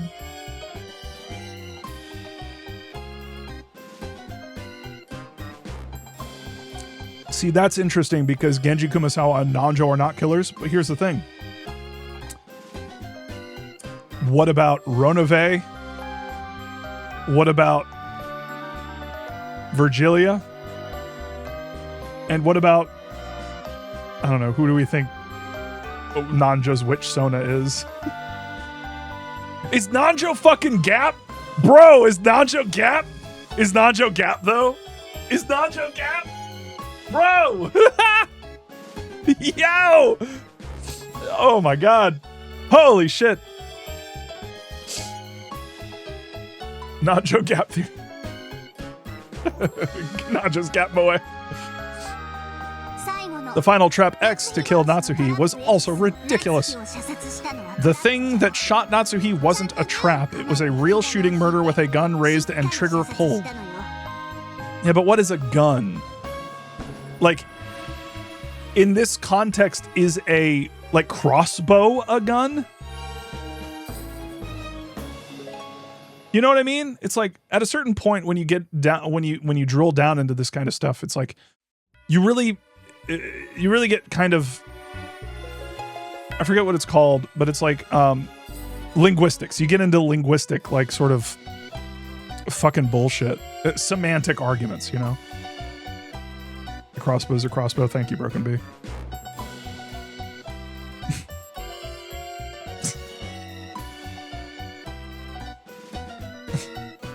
I feel like an English teacher talking about, like, metaphors, and someone raises their hand and is just like, yeah, but the curtains are blue, though. It's like, yeah, but what does blue make you feel? What about all the other texts surrounding it that led up to that? To deny that this doesn't have any meaning is to deny all the meaning that can be inferred throughout the story. Yeah, but it's blue because it's blue, though, because it doesn't matter. It's like, but it does matter, but it doesn't matter. So, like, fuck. Like, God damn it. But what is Natsui? But what is Natsui? But what is a human? That's literally what my argument is. But yeah, this is not a gun. Say it in red, motherfucker. Say it in red. See, at a certain point, it's just like I'm along for the ride. Like, I can't theorize any more than I already have. Like, I understand that people are watching this to like be entertained by me fucking losing my mind, but like at a certain point, I just have to continue because the story is gonna be what it's gonna be, and it don't care about what I think.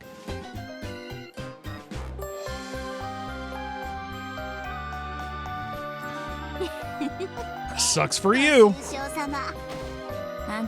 You shouldn't do that. Saying something like that in red. That kid's trying to say that she bounced Natsu's bullet back with magic and killed her. That kid. Oh my, how terrible of me. You're right. Even the blue truth for the second game was way too naive. That kid? That kid? Has she referred to Beatrice as a kid before? Which kid was saying that it bounced back? Oh, maybe she's talking about Battler. That kid Beata? Oh, okay, all right. All right. Because I was like, if that... Has she referred to Beatrice as a kid? Torgo, yeah, I guess.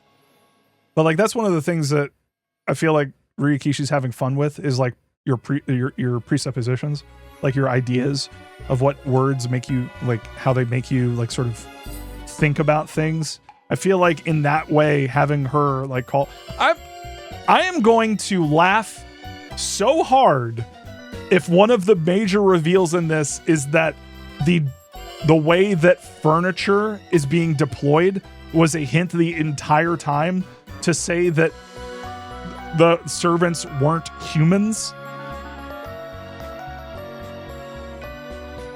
I'm going to shout from the rooftops, I fucking told you so, for the longest goddamn time. We're going to have a stream dedicated to me being right. All right, let's keep going. Even the blue truth for the second game was way too naive. When the 6 were murdered in the chapel, the culprit was inside the chapel. That guy keeps trying to explain things using Trap X. What the heck is Trap X? Some weird mystery novel cliche? It's also laughable to say that. In the case where Nanjo and Kumasawa were killed in the servant room, someone else inherited Kanon's name. No one else can go by Kanon's name.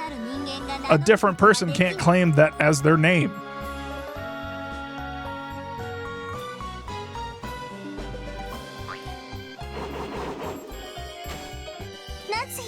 And that theory about borrowing the master key from Rosa in Natsuhi's room is also worthless.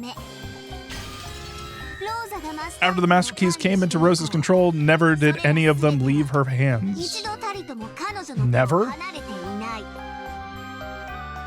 Never. I feel like I need to have a big document full of all of the red text so that we can just go through it. But at this point, there's just way too much fucking red text. Like, I'd have to cross-reference so many fucking different things. This is one of the things where it's like, at a certain point, this just becomes so unwieldy that I have to be all along for the ride. Like, I can have ideas, but like, if we're gonna like sit here and like, you know, pick apart every fucking theory, it's just gonna take so fucking long. Except for the time when she lent one to Battler to unlock Natsuhi's room. I can keep going, but just taking a quick look at them turns out like this. Get it? Forget taking a quick look. You've just denied Battler's blue truth for the first and second games across the board. My, what a shame. If Battler heard, he'd faint. Right? Beata wasn't cornered at all. Looks like that kid's a pretty good actress after all. I'm sure she planned to make it look like she was getting cornered in this game. And then sometime next game, bang, she'll slice it up with a single red stroke and make Battler freak. Giggle. And then I'm sure she'll say it again with a huge smile. Which is never get into a pinch. Then that whole tragic atmosphere as though Beato was getting cornered was all an act. Isn't it obvious? She really is a great actress. Even though she wasn't cornered at all, it felt like an astonishing last episode climax. She's totally the winner for Best Supporting Actress this year. Oh, but of course I'm the star. You do fine too, Burn. At the end, she said something like, "Kill me," and laid out a big riddle. Wasn't that her last stand with Beato to be finished for good if the riddle was solved? Come on, were you seriously tricked too, Burn? That wasn't even close to a last stand. Beato's still holding back a killer hidden move. When she stuck out both hands to give the final riddle, did you notice how she lowered just her right hand? Yeah, now that you mention it. Is that what that meant? Sure is. That kid still had plenty of hidden moves left. And none of the mysteries have been solved. That tension, like she'd been exposed, and the next episode would be the last. She surely is a genius at acting. Yeah, I want to see her knock Battler down to the very bottom right away. That kid's been totally encouraged by her North Wind and the Sun strategy from the last game, right? I'm sure Battler will sympathize with Beato again and fall for it completely. After all, a single tear from a woman can fool a man. Totally economical and profitable.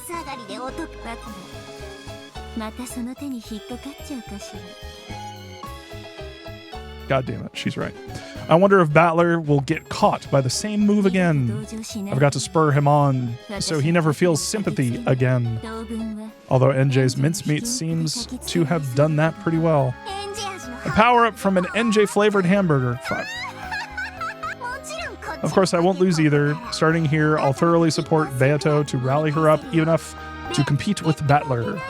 Beato won't lose. I mean, I'm threatening her with a wonderful punishment game if she loses. Your punishment games are seriously not cool, so you should go a little easy on her. I've decided what to do for your next punishment game, Burn. Wanna hear? No. Come on, ask me. Guess what? I'll lock you in a wonderful, wonderful castle. That castle will be surrounded by pure white castle walls 12 kilometers to a side. With a height of 10 meters. Sounds like Beatrice. Sounds a little like Beatrice. Magic and tricks are prohibited. You really couldn't jump over that, right?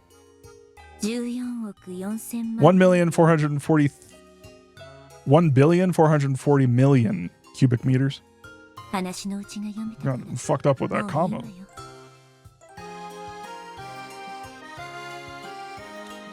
You can stop there. I already know what you're going to say.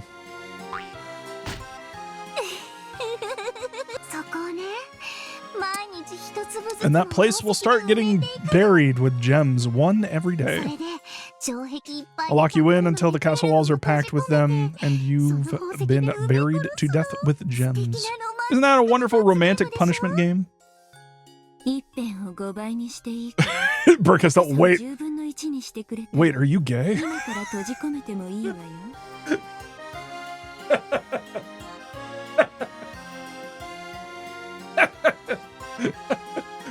Wait a minute. Hold on, I'm picking up some clues here. You're putting down some. Wait a minute. If you multiply the length of the walls by 5 and make it 1/10 its current height, I wouldn't mind if you shut me in it right now. Really? That would make it 3,600,000,000 cubic meters, right? The time period for a punishment game would be more than double, right?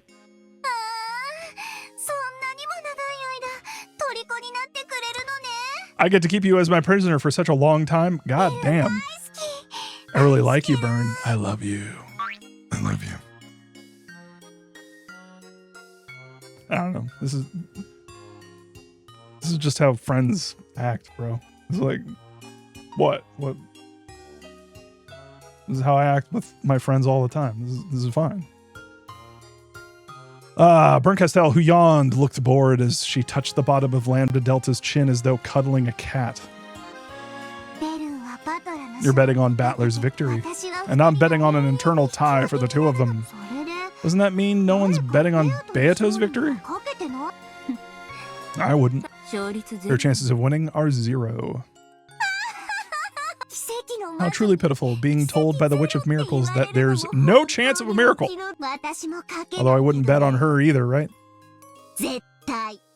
I can say that with certainty. It's also pretty sad when the Witch of Certainty says that you're certainly screwed. Unusually for them, they giggled together. I wonder how this game will resolve itself. Yeah, that's one thing we can't predict. That's why it's fun. I won't permit escaping or suspensions any longer. I'll certainly make them continue their game, and I won't let them run away. Even though I can't imagine what will happen next. I know it certainly won't end that way. At the very least, it won't end with Beato's victory. I mean, think about it. Neither of us is betting on Beato's victory. In other words, if it looks like Beato is going to win, she'll have us two great witches as enemies. Exactly. Our powers are most in equilibrium when balancing between a tie and Battler's advantage. If it tips too much in Beato's favor, both of us will line up along with the same vector and drag Beato back.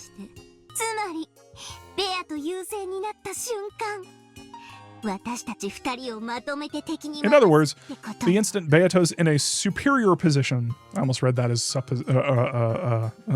superposition, or if Beato's in a superposition, like a cat owned by Schrodinger, she'll have to deal with both of us as enemies.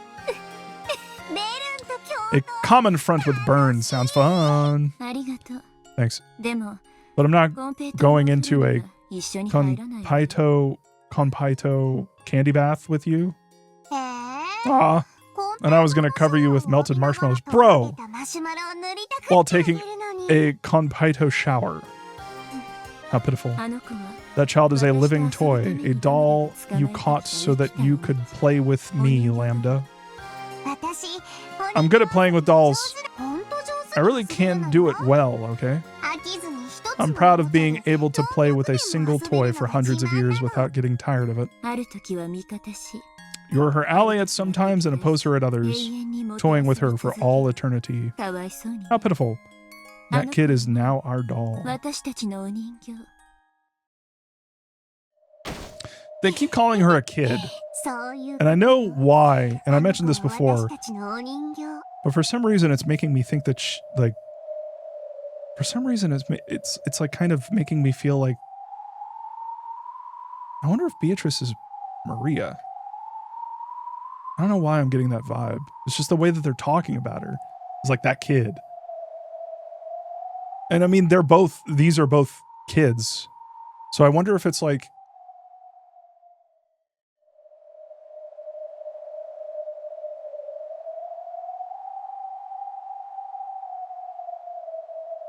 I don't know. That's right, that kid is our doll. No end has been prepared for that kid except the ones the two of us desire. In other words, I can say for sure that this can only end by repeating a tie for eternity because of me. See, and that just makes me think like, do you think Maria would have come across Kuadorian?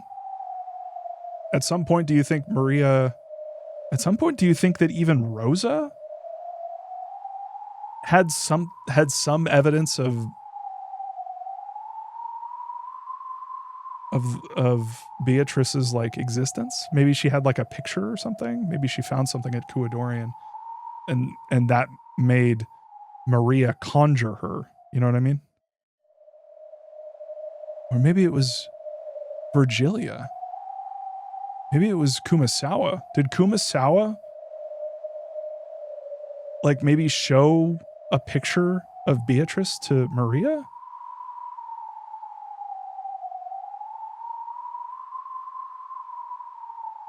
I don't know. Or else with Beato losing and being destroyed because of you, Burn. As far as this game ending with Beato's victory goes, I will proclaim it as the Witch of Miracles. Then I will proclaim it as the Witch of Certainty. Beato certainly cannot win. See, and that just makes me think she's going to win. And a miracle certainly will not occur. And that makes me think a miracle is going to occur. That makes me think that the reason Battler is like doing this is because he wants he wants them to win together. I've already said too much about this shit.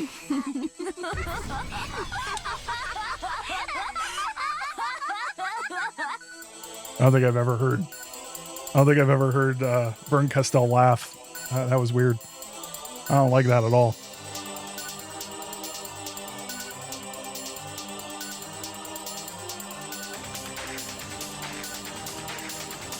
Jan's going to address this in the Magical Girl presentation. Do you have a slide? Do you have a slide that just says lesbians? And if you don't, are you going to make one now? Please have a part of your presentation that explains lesbians. Okay.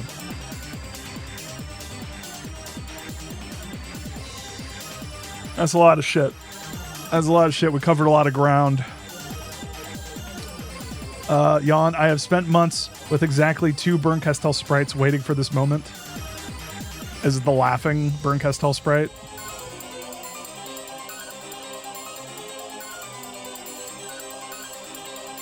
She has a 3rd one now. Oh, the laughing one? So you swapped it? Okay. I can't see it yet, but I am assuming... I am picking up what you are putting down. Chio.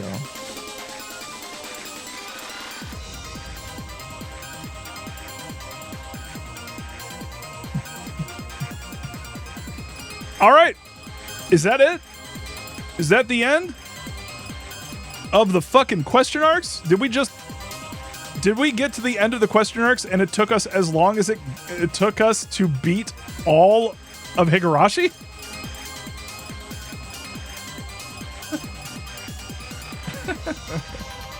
Fuck me. All right, well. That's Umineko, yeah.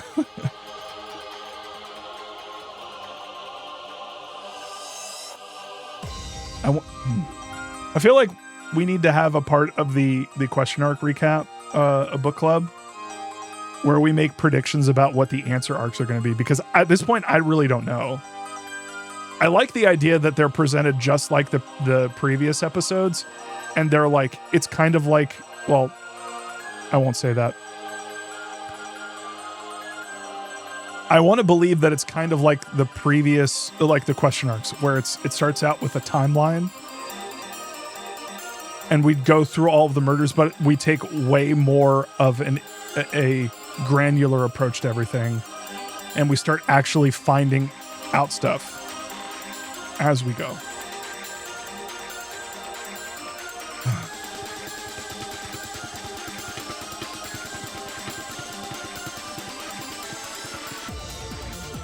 I like the idea that Kinzo is alive for question arc 4, episode 4, and he just like took a bunch of fucking drugs, and that's why that explained him like roiding out and lifting up Kraus.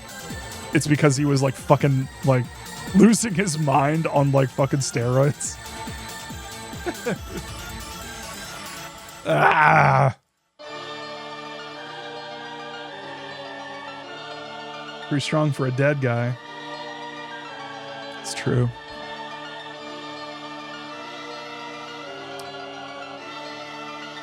Produced by Alchemist. Wait. That's not a joke, is it?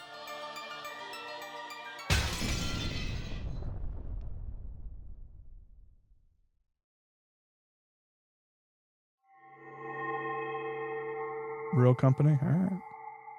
That would be very funny. That would kind of liken Ryakishi in my head to... That is a very Kojima thing to do. Like to have a fake credit for something that's like hinting at something that's going on. That'd be very funny. Addition of new features. All right. The beginning is the Chivo I just got. Complete the 4th hidden tea party.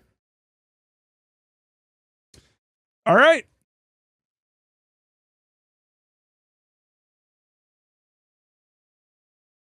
I think that's it. Wonder if we get a new screen. We do! And it's beautiful. Music box? What? The Golden Witch has granted you this music box. We hope you enjoy it as a souvenir of your stay here in Rokenjiba. It's a music box. Red Dread. 1 min mode. Aw. Pretty. Dead angle. Discode. Aw. This is extremely near. Sorry to shatter it, but yeah. All right, there's a friend. There's a friend in the tips. Let's look at tips. App 4 tips. All right, who's our friend? Let's find our friend.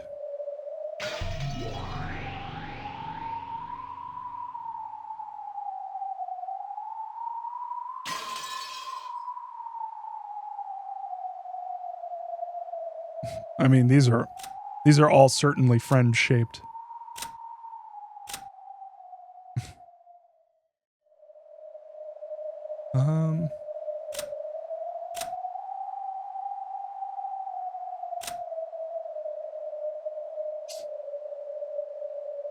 Amakusa.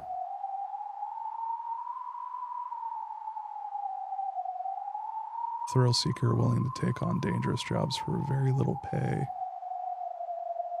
Guard for NJ, but after repeatedly violating Ava's strict orders not to speak to her, Ava grew to dislike him and fired him. Don't talk to her because she'll figure out who you are. NJ seemed not to mind having him around as long as he would often chat with her.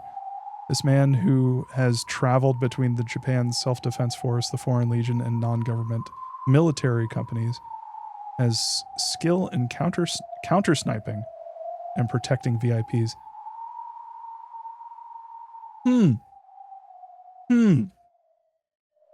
Because what happened at the end with NJ? Interesting. It seems to me that he was protecting a VIP with NJ, and he was counter sniping Kasumi's fucking gangs. Interesting. I don't know why I'm being aggressive. Oh, look at the stakes. High quality furniture created by Beatrice.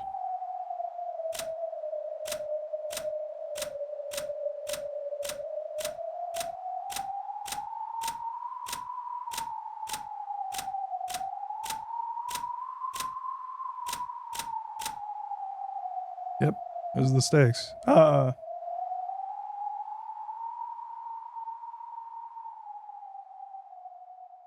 NJ's still dead? NJ's not dead. Or wait, is she? Did she die? No. All right, who am I looking for? Resurrect. Execute.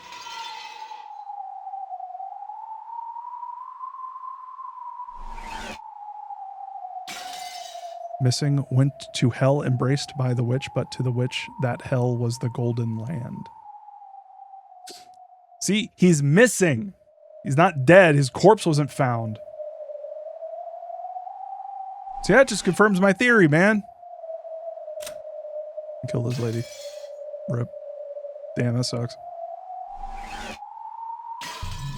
Wait. We need to go back. Wait.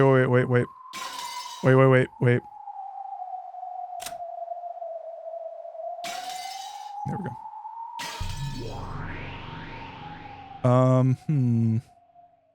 Cap? She didn't die. She didn't die. Goldsmith? He didn't die.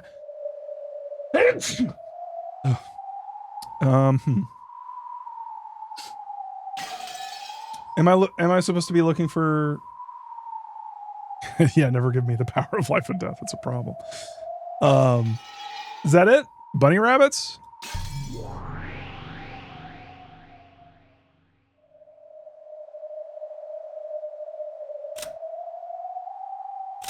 Okay.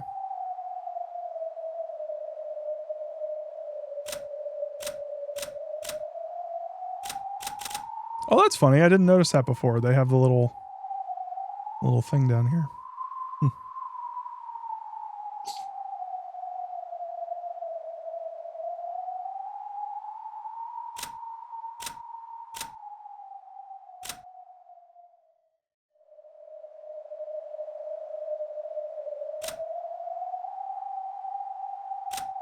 Are their colors different? No.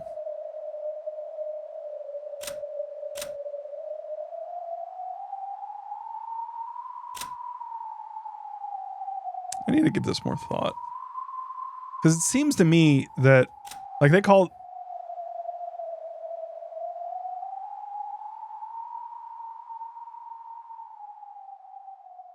What?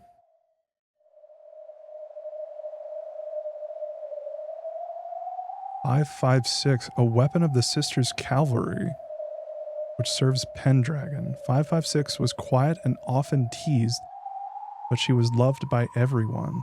However, her luck was always bad, and she met a tragic end in battle against the Black Witch." Who's the Black Witch? Was that Virgilia? "She was a cutting-edge weapon, unique in the Sisters' Cavalry, which tended to serve as honor guards. 556 was in charge of squad fire support. She shot not to kill, but to protect her allies."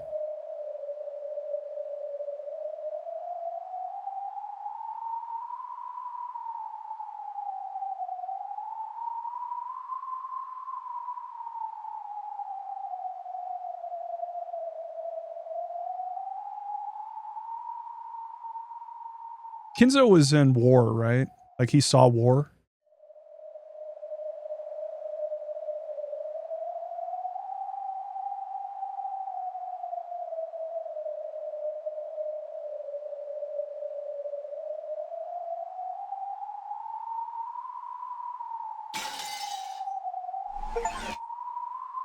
Oh. Oh. The Chivo I got, I didn't see the name, but I saw the description. It said, "We'll always remember you." Well, I should kind of have a Sakataro thing going on. "A quiet girl who's always teased by everybody. But that's because everyone loves her. The trumpet is her specialty. Everyone skips to her lively tune." Are these people that... Are these like representations of the people that Kinzo served with?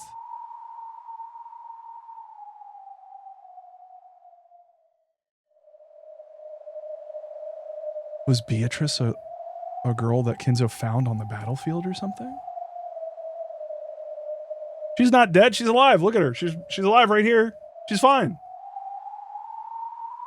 It's fine. Shut your damn mouth. I want to meet her.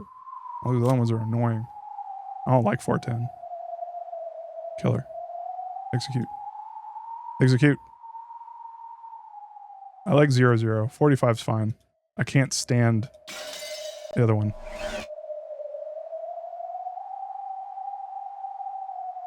See, the trumpet thing and the armband. The fuck are the armbands about, man? Did Kinzo serve in like the... What flag is that? Is that what is that? I don't want to make an assumption, because you know what happens. You make an ass out of you and me. That's Norway? Okay. See, that's why I didn't say what I assumed it was, which was Britain's flag. Do I remember another instance of 4 bunnies? No. Should I? I don't remember that. The game covers a lot of ground. See, that's why I didn't say it, iCat. Because I was like, that kind of looks like something, but Norway. So Kinzo would be... That doesn't make any goddamn sense. What do the other ones look like, by the way?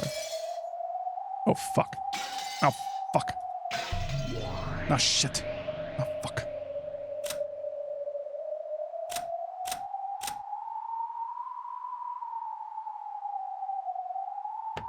Oops. Apparently I can't click. I'm just having a hard time over here. 556 410 00 45. See, that makes me think of the weapon, a 45, you know? Winchester 410.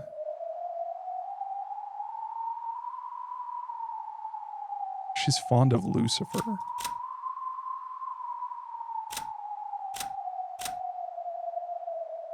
Oldest sisters and therefore their leader. She claims, so that's Lucifer, the strongest of them all. She secretly aware she's actually the least talented. However, she has always acted with arrogance in an attempt to hide that fact from others. Her greatest fear is that her sisters scorn her if they ever found her out.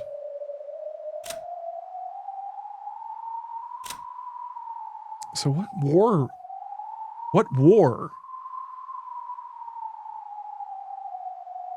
would Kinzo have been a part of?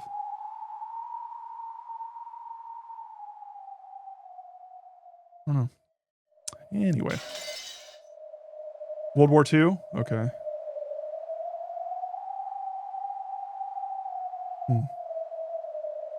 I want to Google some of this stuff because I'm curious, but I'm also afraid that, like, I will come across spoilers.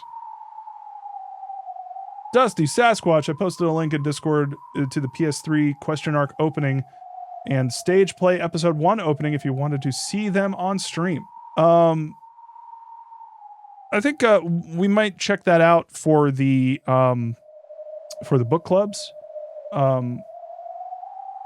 Broken Bee plays. All right, okay, all right. Let's just do it now. Fuck it. All right, let's go ahead and. Did I just get all the Chivos? Ya boy got 22 out of 22 Chivos for Umineko question arcs. So we are done. Closing it. All right. And that's it for the question arcs. Let's go ahead and watch what we were talking about. All right, let's watch this.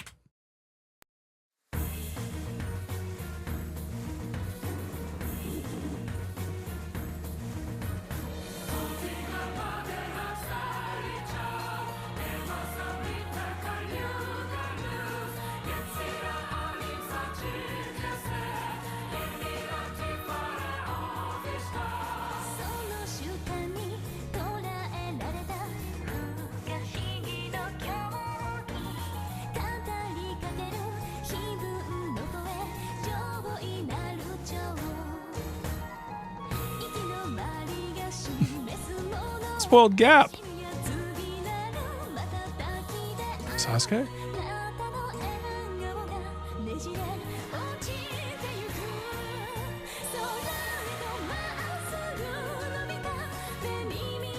Oh. That's showing a lot. Wait, this is episode 3, right? Oh. Rest in piss, asshole.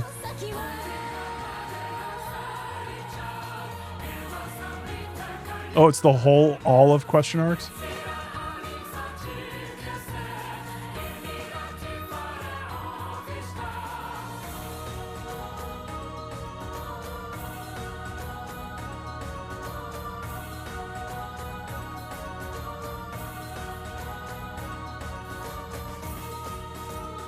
Nope.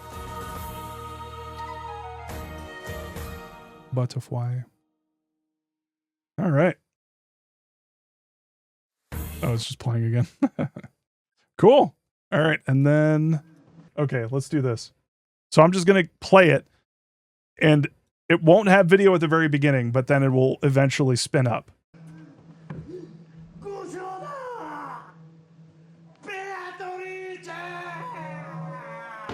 Classic.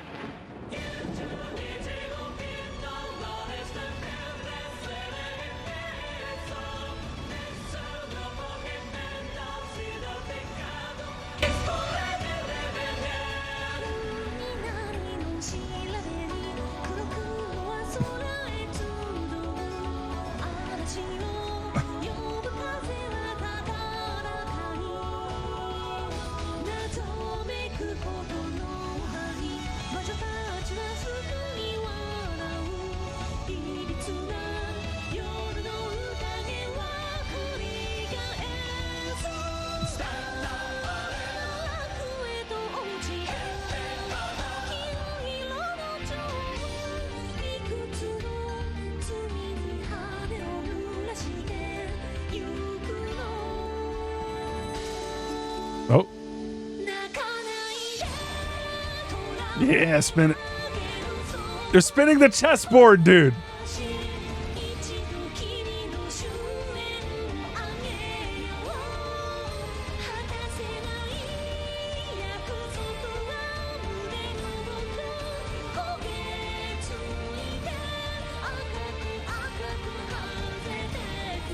Oh, are these supposed to be the stakes?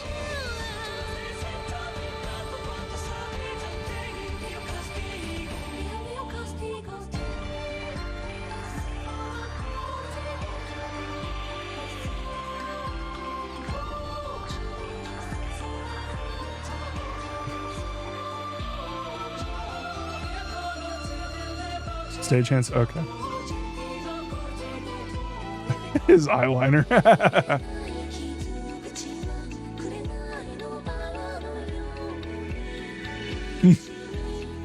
Damn. That look from Kumasawa. They're friends. They're friends, okay? They're just really good friends.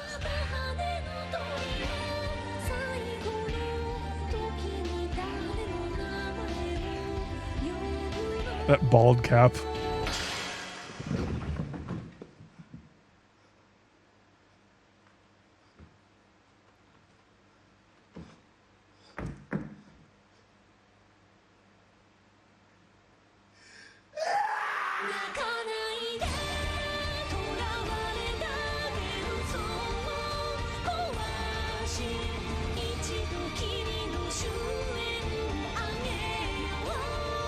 Don't cry, Battler. They're alive.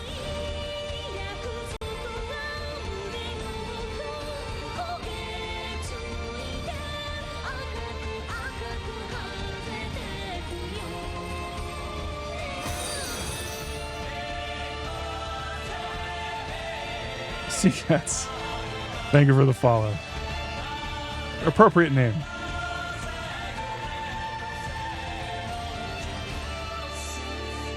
It is impossible to get to the real secret if you do not realize all of the love.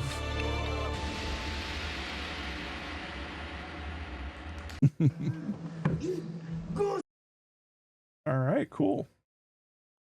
And I showed my desktop, the thing that I didn't want to do. All right, y'all. Thank you so much for joining. Yep. That's it. That's it for the question arcs. We're going to start the answer arcs like probably within the next like month or two, but we're not done completely because we've still got 2 book clubs to do. So stay tuned for those. I need to poll the Discord to see when we want to do those. But yeah, I'm thinking probably next week. Maybe Monday. We need to talk. I'll post some options next week, but I think we were talking about potentially book club for question arc end of 4 episode 4 on like Monday, and then potentially the book club for the entirety of all of the question arcs, like maybe the week after. So but yeah, ! Discord to join the Discord. I'm going to post a poll probably within the next 24 hours to kind of get everybody's idea of when they want to do it. For me, I'm thinking Monday, Tuesday, Wednesday, maybe even Thursday could work for me. And then same days for following the next week. So, but yeah, thank you all for joining. I'm not going to lie. That was pretty, I mean, it's appropriate for a question arc to be left with a bunch of questions.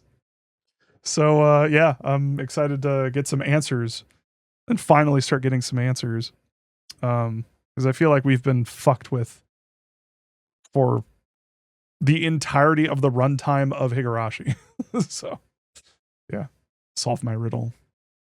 No. How about that? No. But yeah, all right, y'all. Thank you so much for joining. Thank you for hanging out with me this whole entire time. And yeah, onwards and upwards. I will see you all soon. Catch you on the next one.